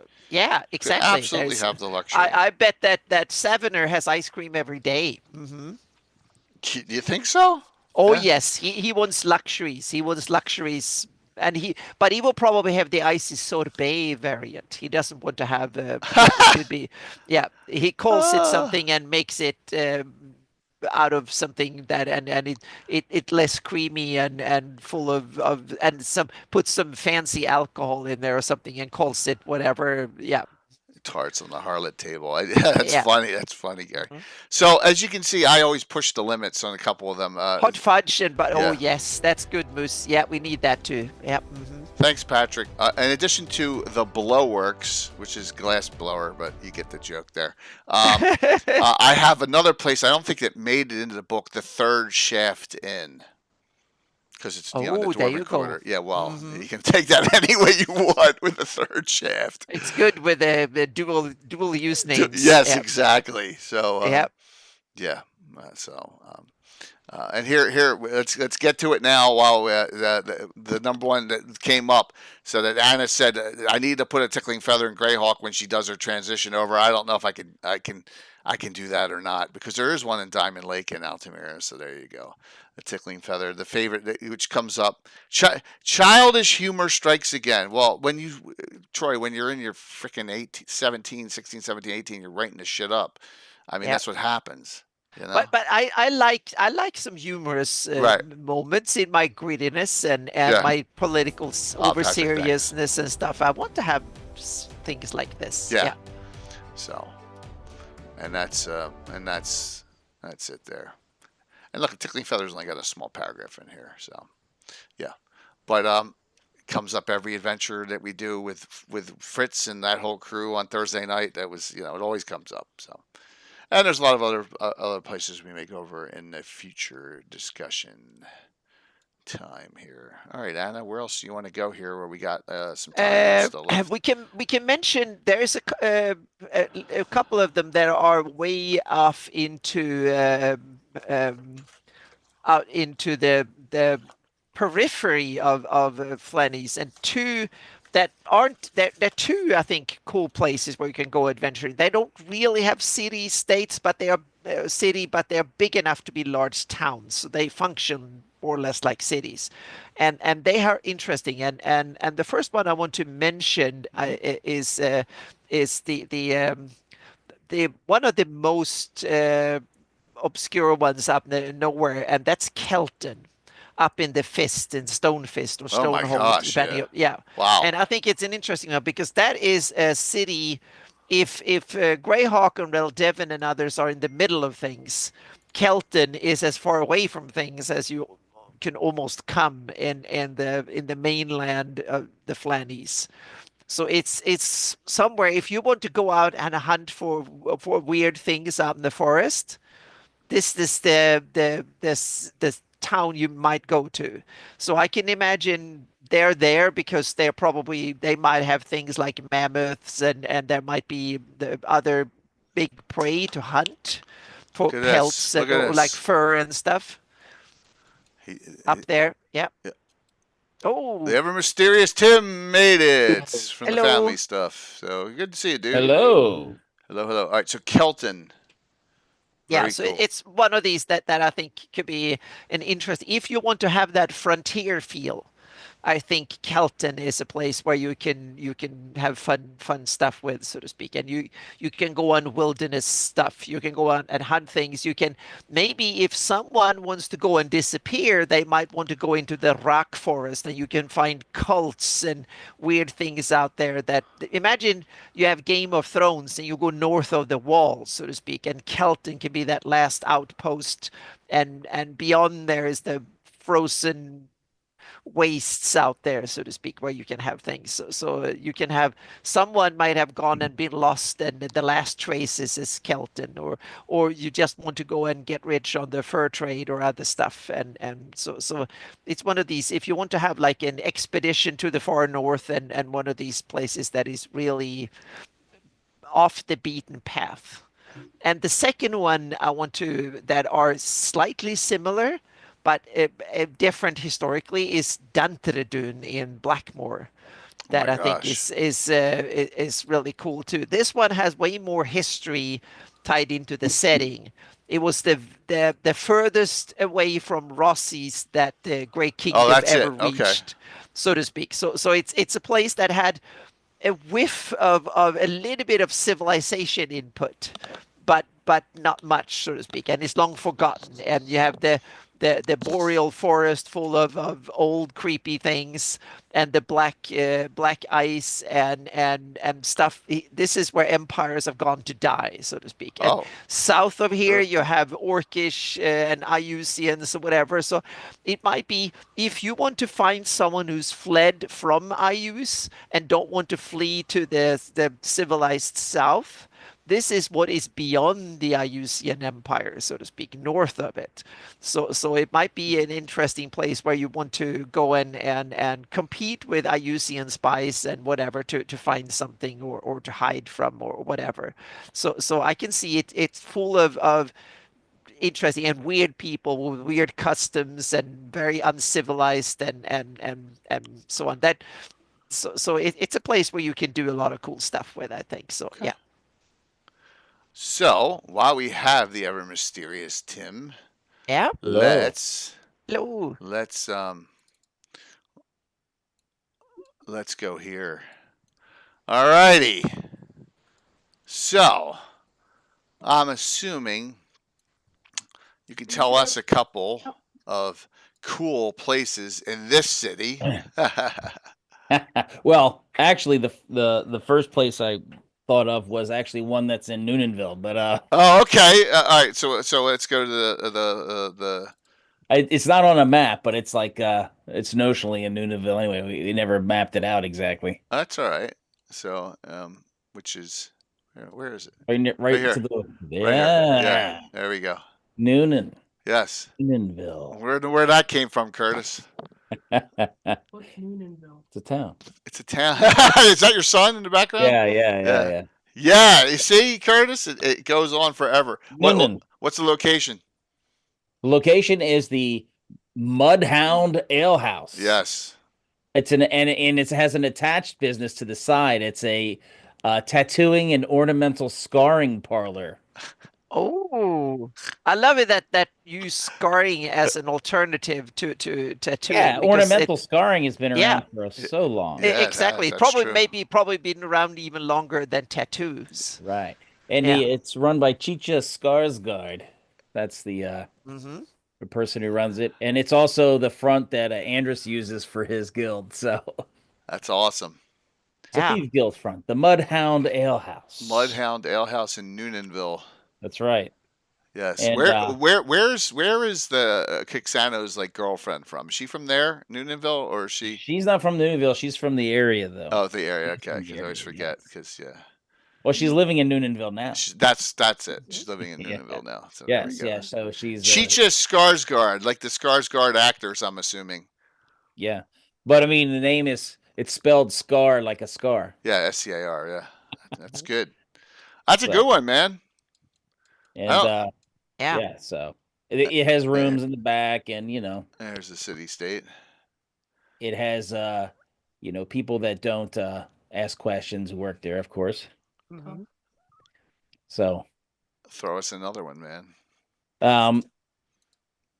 Oh shoot, my fault. yeah, my son is interrupting me. That's okay. You can The punish city him later. state, there are so many Tell us about this building right here, which scared. I think this is it. Is it the one that I got the shit scared out of me? yours was over by the Temple of Pagana. You're on the Oh, marked map. I think it's further to the east. Oh, is it over here? How big is the city of the Invincible Overlord? Meaning, do we talk a metropolis, tens of thousands? 50,000. Okay, so It's gotta that's a be big right, city. Tim. Yeah, it's huge. Yeah, Mhm. yeah. When you see the thing, when you have like the squares on it are like 120 yards when you're looking at the map. Right, right. Yeah. Very Cool. large. Yeah. So I got the third edition map up here. It's not gonna- I may have it inverted. It here's the Citadel. No, that's correct. Yeah. Where you had it was where we went to the guild master of the Slave Masters Guild. I could have sworn that was the building, but maybe it's not. It might have is Temple of Oh well, you don't know what that could be. Yeah, I could have sworn it was There's that the one. Temple of Pagana, is that black building there. This is the Temple Pagan. Yeah. Maybe it was down here. Wherever it was, that was it. That was the building was the guild master of the Slave Masters Guild, and he's known for his raucous parties. And they had to actually waylay some guys who were actually with real invites. because the real invites were stamped on metal or something like that. So they had to like, and then got him arrested and actually trumped up charges on him. So Kixano was the magistrate and locked him up for the weekend. 80,000 according to Von Booker. Yeah. And Yes.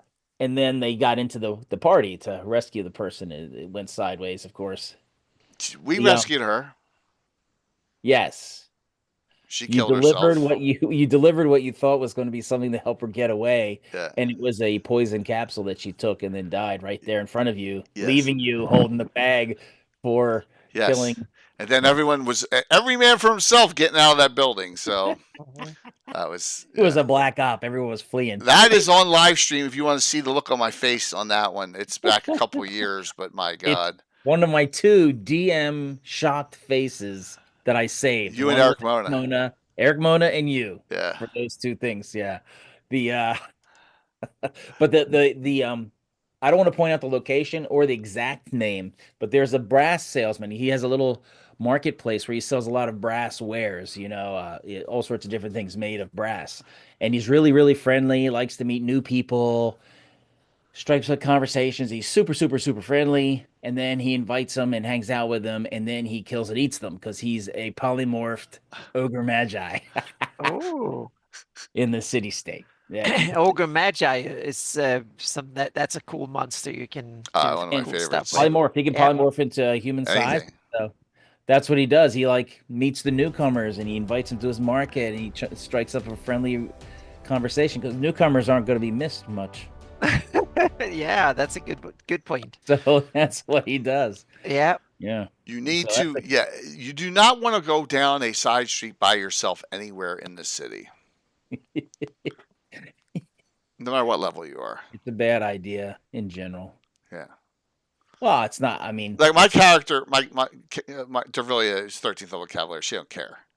She like inviting it, but the other people, Kixano's like, nah, I don't need to go back in here ever again. So, yeah. I mean, look at the names here. The Plaza of Profuse Pleasure. I mean, come on. Does it get any better than that? Yeah, it's a lawful evil city. Yeah. The overlord is all about the money, and the number one money maker for him with taxes, one of the biggest ones is slave sales. Yep. So you got to stomach that if you're part of, and all my characters hate it, but Yeah, they hate it. They don't use it in the in your lands, and all the thieves guilds that are operating out of your lands all have this sort of any slavers that are passing through are free game. Yep, absolutely. So the slavers don't like coming through because they always end up missing money. Locks get picked on the carts. They get free. It's a big hassle. So, but that's the good thing. We're fighting the fight however we can. Yeah. Mm-hmm. Yes. So that topic's going to come up more and more. Of course it is. I just want to get this war done so I can get back to the Yes, the next installment, Smoke on the Water. Smoke on the Water. Yeah. Well, Killer, and there's so there we go, and it's it's not as long as our 45-year campaign, but it's at least 35 years. Yeah. I only have 2 characters. Actually, one died, and then I had a replacement. So. That's right. I actually have the family tree. Yeah. Done up. Dervilia's family tree. Oh, that's awesome. Well, Curtis, maybe one time when it's just myself and Coco, and we have no other people, you can always. There's also side characters like Flavius and all that can be played. So, yeah, yeah, fun time. We're setting up a date hopefully very soon. So, Yes. Well, I'm glad you're hop on and share some of those. I didn't remember about the inn out here. I did not remember about that place. Yeah, that was that's when they actually met Norhana. Norhana, yes, Norhana. When she was rescuing your father. That's right. True. So, and yeah, it's fun. It's a good change up for me. It's like you said. People go, "Why don't you play more?" Well, I get a chance here and there. I played a Mike's game at GaryCon. Mm-hmm. I abused the hell out of a fly spell, so sue me, right? Don't give me an opportunity to abuse something. I will. I learn from the best, right, Tim? Yeah, Well, I don't abuse it. I just use creativity and execution of I stayed flying the entire time.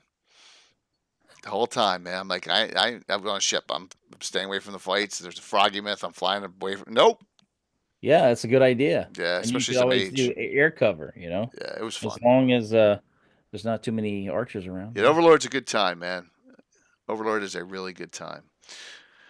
So, all right, Tim. Well, we got we're gonna wind this down, but what other I'll say this: some of the most fun I ever had. It was in Tim's game. Was at an estate house of the anti paladin. Right, that was fun. That was Sir Brisbar's. Sir Brisbar's. That was one of the most fun I've ever had in an RP session. Was that, and of course Sir Brisbar's doing the 3-stage poison stuff, seeing, because it's an art to an anti-paladin, see how many people you can kill with it. But that was fun. And you have to kill the correct people, of course. You don't want to kill the wrong people. Right, exactly. Right. I wish we had this online because I would save. This was like 25 years ago. Yeah, I would have saved this look. Oh my God, yeah. And it was in the party. He's talking, people are chatting, and everyone's friendly, and yeah, this is fun, and whatever. And then all of a sudden, as their conversations are going on, He kind of looks around again. He goes, "Everybody here's evil." It's like this shock on his face. He's like, "Holy shit, they're all bad. Yeah, they're all evil. All I'm evil. I'm the only good guy here." Because Kickstarter is basically a poor man's Gazumba. It's a fighter crack mage. He's a poor man's version. Oh, yeah. That was like, yes, lots of fun. You are not wrong. Yeah, that was a great time. Those good memories will live on too. Right. Well, you kicked his ass and took all his stuff, so. Yeah, well, he deserved it. So. Yep. So, Anna, in closing, what do you think? Well, I think cities is an indispensable part of any campaign, so to speak. You need a city somehow because it's a target-rich environment. It's fun because you have a lot of stuff within reach, but it's also a difficult place to DM because you have to have a lot of stuff come up because the players might decide we want the characters, we just step in, what's behind this door? And then they get into trouble and they run across the street and run into a new house and you have to come up with something. And you might not be as creative as Ed Greenwood, who can sit and basically create everyone in the whole town, like thousands, or Len Lakofka or something. So you have to be ready.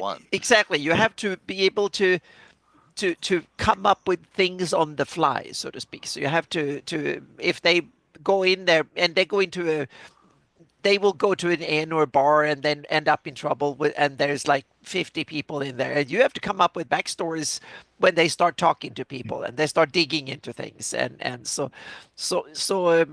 it's good to make up a list of names so that if you have to improvise somebody, they got a name. Yep. And then also throw the law at them you can help them understand the dangers of foolhardiness.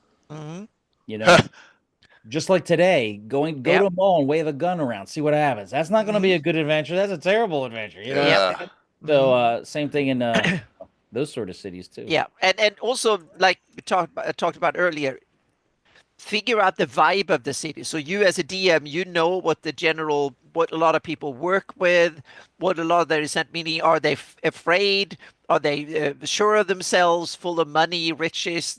Are they thinking that good times is ahead, or are they terrible for the whole world to fall apart, or stuff like that? So that way you can have these general moods and a list of names, and then you can come up with the other little stuff on the fly, so to speak. Have a list of medieval type occupations and stuff, and there's a bunch of good books and websites where you can find, so you can quickly come up with jobs for people and stuff like that. Have a bunch of and if you're not sure, make them a shrubber. Exactly, or whatever. A street sweeper or lamplighter or whatever. Gravedigger or whatever. Shrubber. And think about some of these things, meaning the temples, and who are the power brokers, meaning are the powerful organizations, are the merchants, the temples, the thieves guilds and others, who are the power brokers, and do people fear them? Who will they run to for safety, and so on? So when you start waving a sword, who will they ask for help? Do they cry for the town's guard? Do they have someone else they will yell for, or someone? How corrupt is it? Do town's guard only come and help you if you have gold to offer, or would they come for whatever reason if See, someone? hold Yeah. on. So yeah. Daniel, see. And are they unauthorized thefts in somebody else's area? Thief. Mm-hmm. Yeah. Oh, you broke in somewhere. Well, who authorized that op? Oh, you didn't, and now the thieves, Yeah. the organized Mm-hmm. crime is mad at you because these people Yep. pay protection money, Mm-hmm. and now it's worse than the legitimate. It's like the criminals are coming after you. So Yeah. And if you start stealing things, then you might get both the city guard and the thieves guild after you. So because you're encroaching on their business. So yeah. Awesome. Yep. I have a specific question for Tim. So, what did Sir Reginald Rathmore David Errol Trampier IV, Defender of the Faith and Vanquisher of the Unrighteous, think of the group he adventured with Thursday evening, all those nights of Ulick, and Fritz Winchester? what did he think about the group? Yeah, the individuals. They seemed quite capable. Okay. That didn't answer my question, though. Personality-wise, what about Fritz? Well, he didn't run away, so I have to give that to him. Okay, so he didn't run away. All right. He seemed like he was competent at his work that Reginald could see. So he can't. Aside from his obvious personality disorders, he can't really fault him for his professionalism. Okay.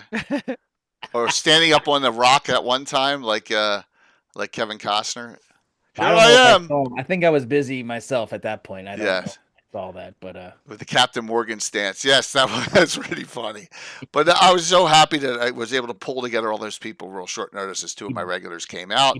He boldly took fire to save other people, no doubt. And it was really nice of both Tim and Brett to last second, an hour and a half before we were going live, they both said, "Yeah, we can make it." And that's when the whole group came together, and it was really a fun time. But we should be getting back to Karen the Skeleton King on Thursday, but we'll talk about that in a second. So, Tim, what are you wrapping up on cities? Any other general suggestions for the viewers?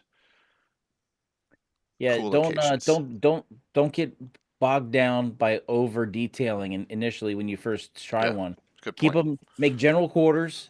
Make places in general quarters. Make the time travel between. General, don't get overly specific. Don't make them plot out which alley they're going up and all that. Keep it simple in general initially, like a TV show. You don't show every moment in the travel between locations. Yep. And that way you can maximize the ambiance of the city without being burdened by the over details. Let the engineers that built the city worry about it, and you just play in it. That's right. Kind of like we did with Highport when you and I were solo adventuring. Right, exactly. I built it as I went around. Those names of those locations I could never share. We could never do that now. No, not on Twitch. Not on Twitch. They're buried. They're buried for a long time. But I hope you all enjoyed this discussion on the cool locations. We talked about some cities themselves and locations within them. And just, Tim brings up a really good point. So does Anna on a lot of things that do not, I know there's references out there like that thing Ed's working on where every city block is detailed. Man, you don't need that detail level. You want to be able to fill in as you go. And even GREYHAWK's that way. I mean, that Free State GREYHAWK thing is not filled every building. I'm adding stuff myself. Yeah. Or if you put something in every building, keep it super abbreviated with lots of little cool little nuggets that you can expand on. Yeah.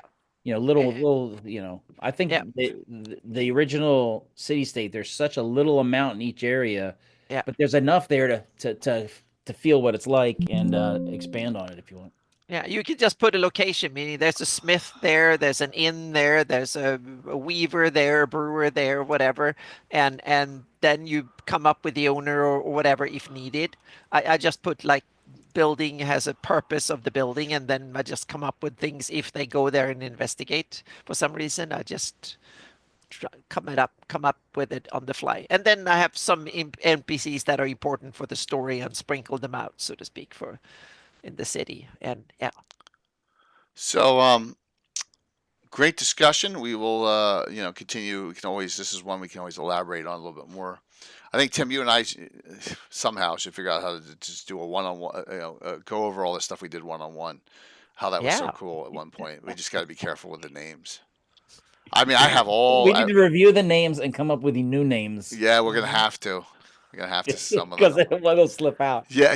If it slips out, I'm gonna get banned for like 6 months. Oh. Yeah. So, but those were the days. Or we have to pre-record it and bleep it. Yeah, we'll have to come up with some other ones. But that's always a fun time. So, all right, here's what's going on. Let's see. Let's shout out Tim. What do you got going on, man? A smoke on the water. And I'm writing an article to submit about City Adventures. Oh, cool.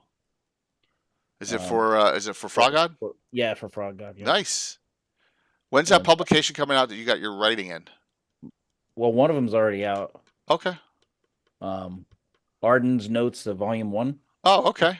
Swamp adventuring article. And where is it? Where's it's in?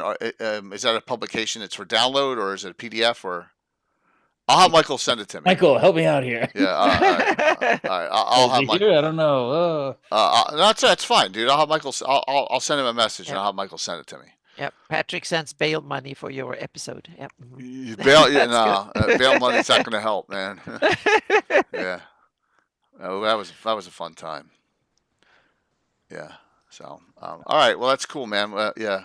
And just smoke on the water. I'm keeping all my Saturdays open. Got a lot of open Saturdays coming up. So, yeah. Because even I can double header it, even if we do something with you Saturday night or late Saturday afternoon. Most of my games are Saturday morning. I also have unfinished business on my Rovers game since they had to flee the. Yeah, man, we're gonna do that on a Saturday morning. You just gotta let me know like 2 weeks in advance so I don't have another game scheduled. But yeah, let's do it. Absolutely. Awesome. Anna, what's up? I'm working on my large area Shieldlands map. It's getting into the fix phase very, very soon. So it's getting there, and I'm also digging into my sources project is moving into provinces and local baronies and lordships and stuff. So I've done all the countries. And those are the main things. Then also there's a plan. I will hopefully run a Shieldlands game in a couple of weeks, or hopefully. So I'm starting to get the last bits of the my Hawktails Alpha in place. So it will skills and stuff. So hopefully it will definitely be an alpha later this year. That will be feature complete, at least up until like 10th level, 12th level, somewhere like that.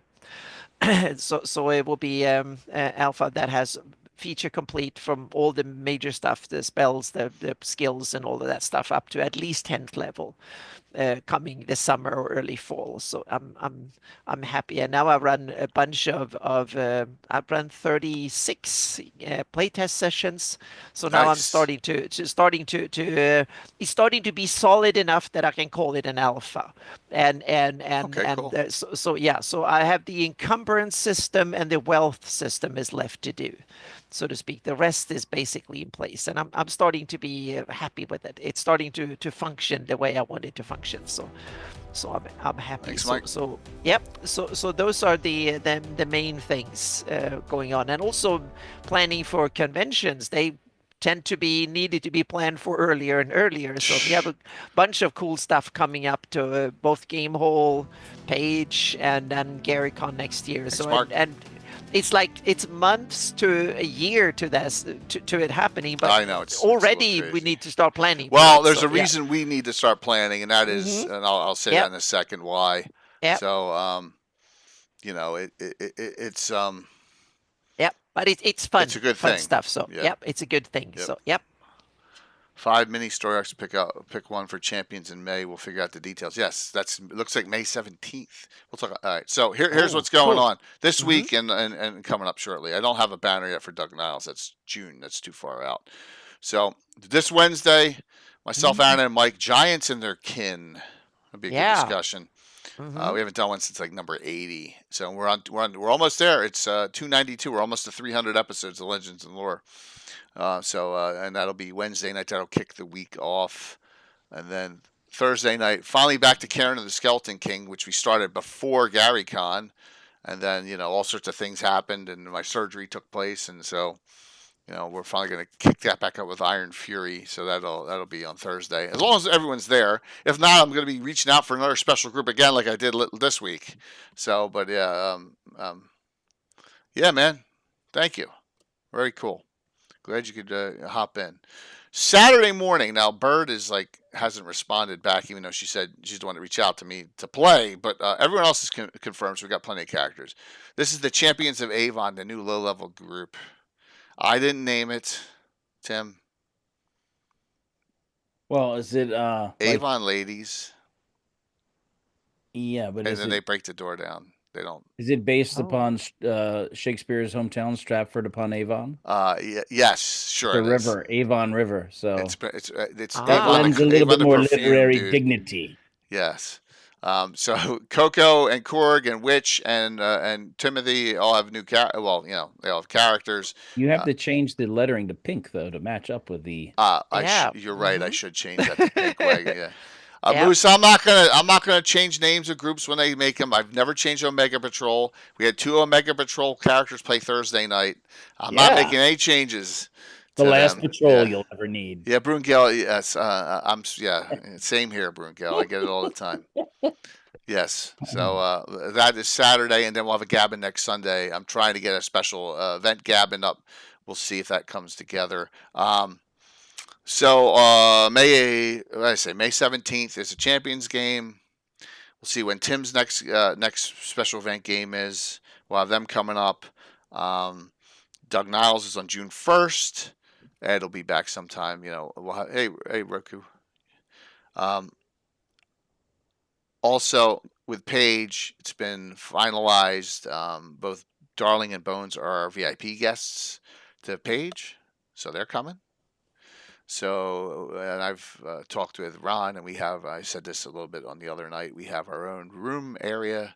It's not really a room. You remember how those things... Oh, yeah, we'll be like dividers around divided off. Our little corner or something. It's not going to be a corner. It's going to be, in a good position. But our little parts, yes. That's good. Our little section. At least 5 large round tables, at least. Okay, awesome. So we're going to have, Troy's going to have all his stuff on 2 of them.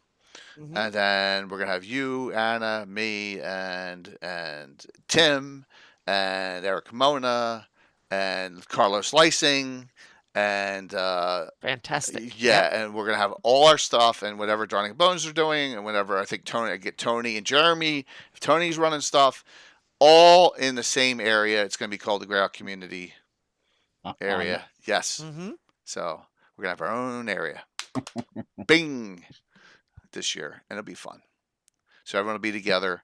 Everyone will be that way. We're not all over the place, like trying to find. We should all be together. So I think it'll show a really good. It'll be a really cool thing to see there. So and there's other things going on. So all right, let's do the giveaway. Then we're rating the Darling. Exclamation point. Drawing your choice of 2. If you don't have, I'd say one of the 2 core ones. I just knocked my Stream Deck out. Shit. There it goes. It's back on. Duh. First pick of those. No, I am not wasting my time to be someone to pretend to be Thrommel there. That is a full-time job there, Moose. But it's funny. I know it was a joke, but yeah. So, trust me. There's only so many out. Yeah. GREYHAWK, the GREYHAWK Gazetteer, or Treasures. If you have both of these, then we'll pick something else. And then an adventure of your choice, which I have a ton of them. So, some good ones here. You just, loaded again. Thank you, Patrick. All right, so here we go. Here, let me hit a right button here. Well, here we go. Well, there you go. If you win this, then you may have one of them. Well, I'll send you those 2. I'll send you those 2. Here we go. Closing it out. Winner tonight is Keith Row GR. Oh, congratulations. Keith is on. He is good. I think he is. He's on. He's on. All right. Cool. And just note, I do a giveaway every stream, everyone. So you got your chances 4 times next week.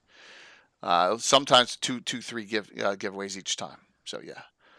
All right. thank you all. Tim, thanks for hopping on when you could. I really appreciate it. No, I love City State. And thanks a lot for a great show. We'll see you. You, me, and Mike. Thank you. You, me, and Mike will be on for Wednesday night this week, and then, like I said, Wednesday, Thursday, Saturday, Sunday stream. So 4 this week. And like I said, I'm getting better, guys and gals. It's just taking some time.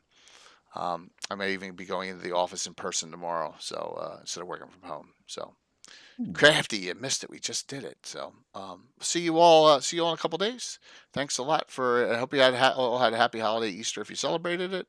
And enjoy the rest of the holiday. I know my son's off all week, so he's gonna be having fun here. I'm trying to find. I'm gonna hit a wrong button. I think I was like, I'm gonna hit a wrong stinking button. There you are, man. Thanks. Good seeing you. I did not. breaking the paradigm. Yeah. Yeah. Here we go. Raiding into Darling.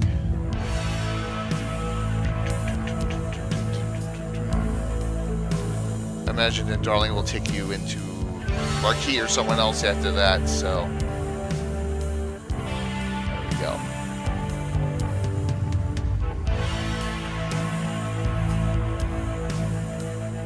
Anna, my son really did enjoy your game that you ran at Page. Oh, cool. Thank you. That's awesome. 4, 3, 2. It was so good to have. It was great having him. It was awesome because it was like a family game. So much of a family game as well. So yeah. With you and Bill and yeah, it was fun. Yeah. Yeah. So thank you so much for play testing and being part of it. And it's starting to take shape. I'm starting to get it where I want it to be. So yeah. And it was cool. You were the most offensive or gung-ho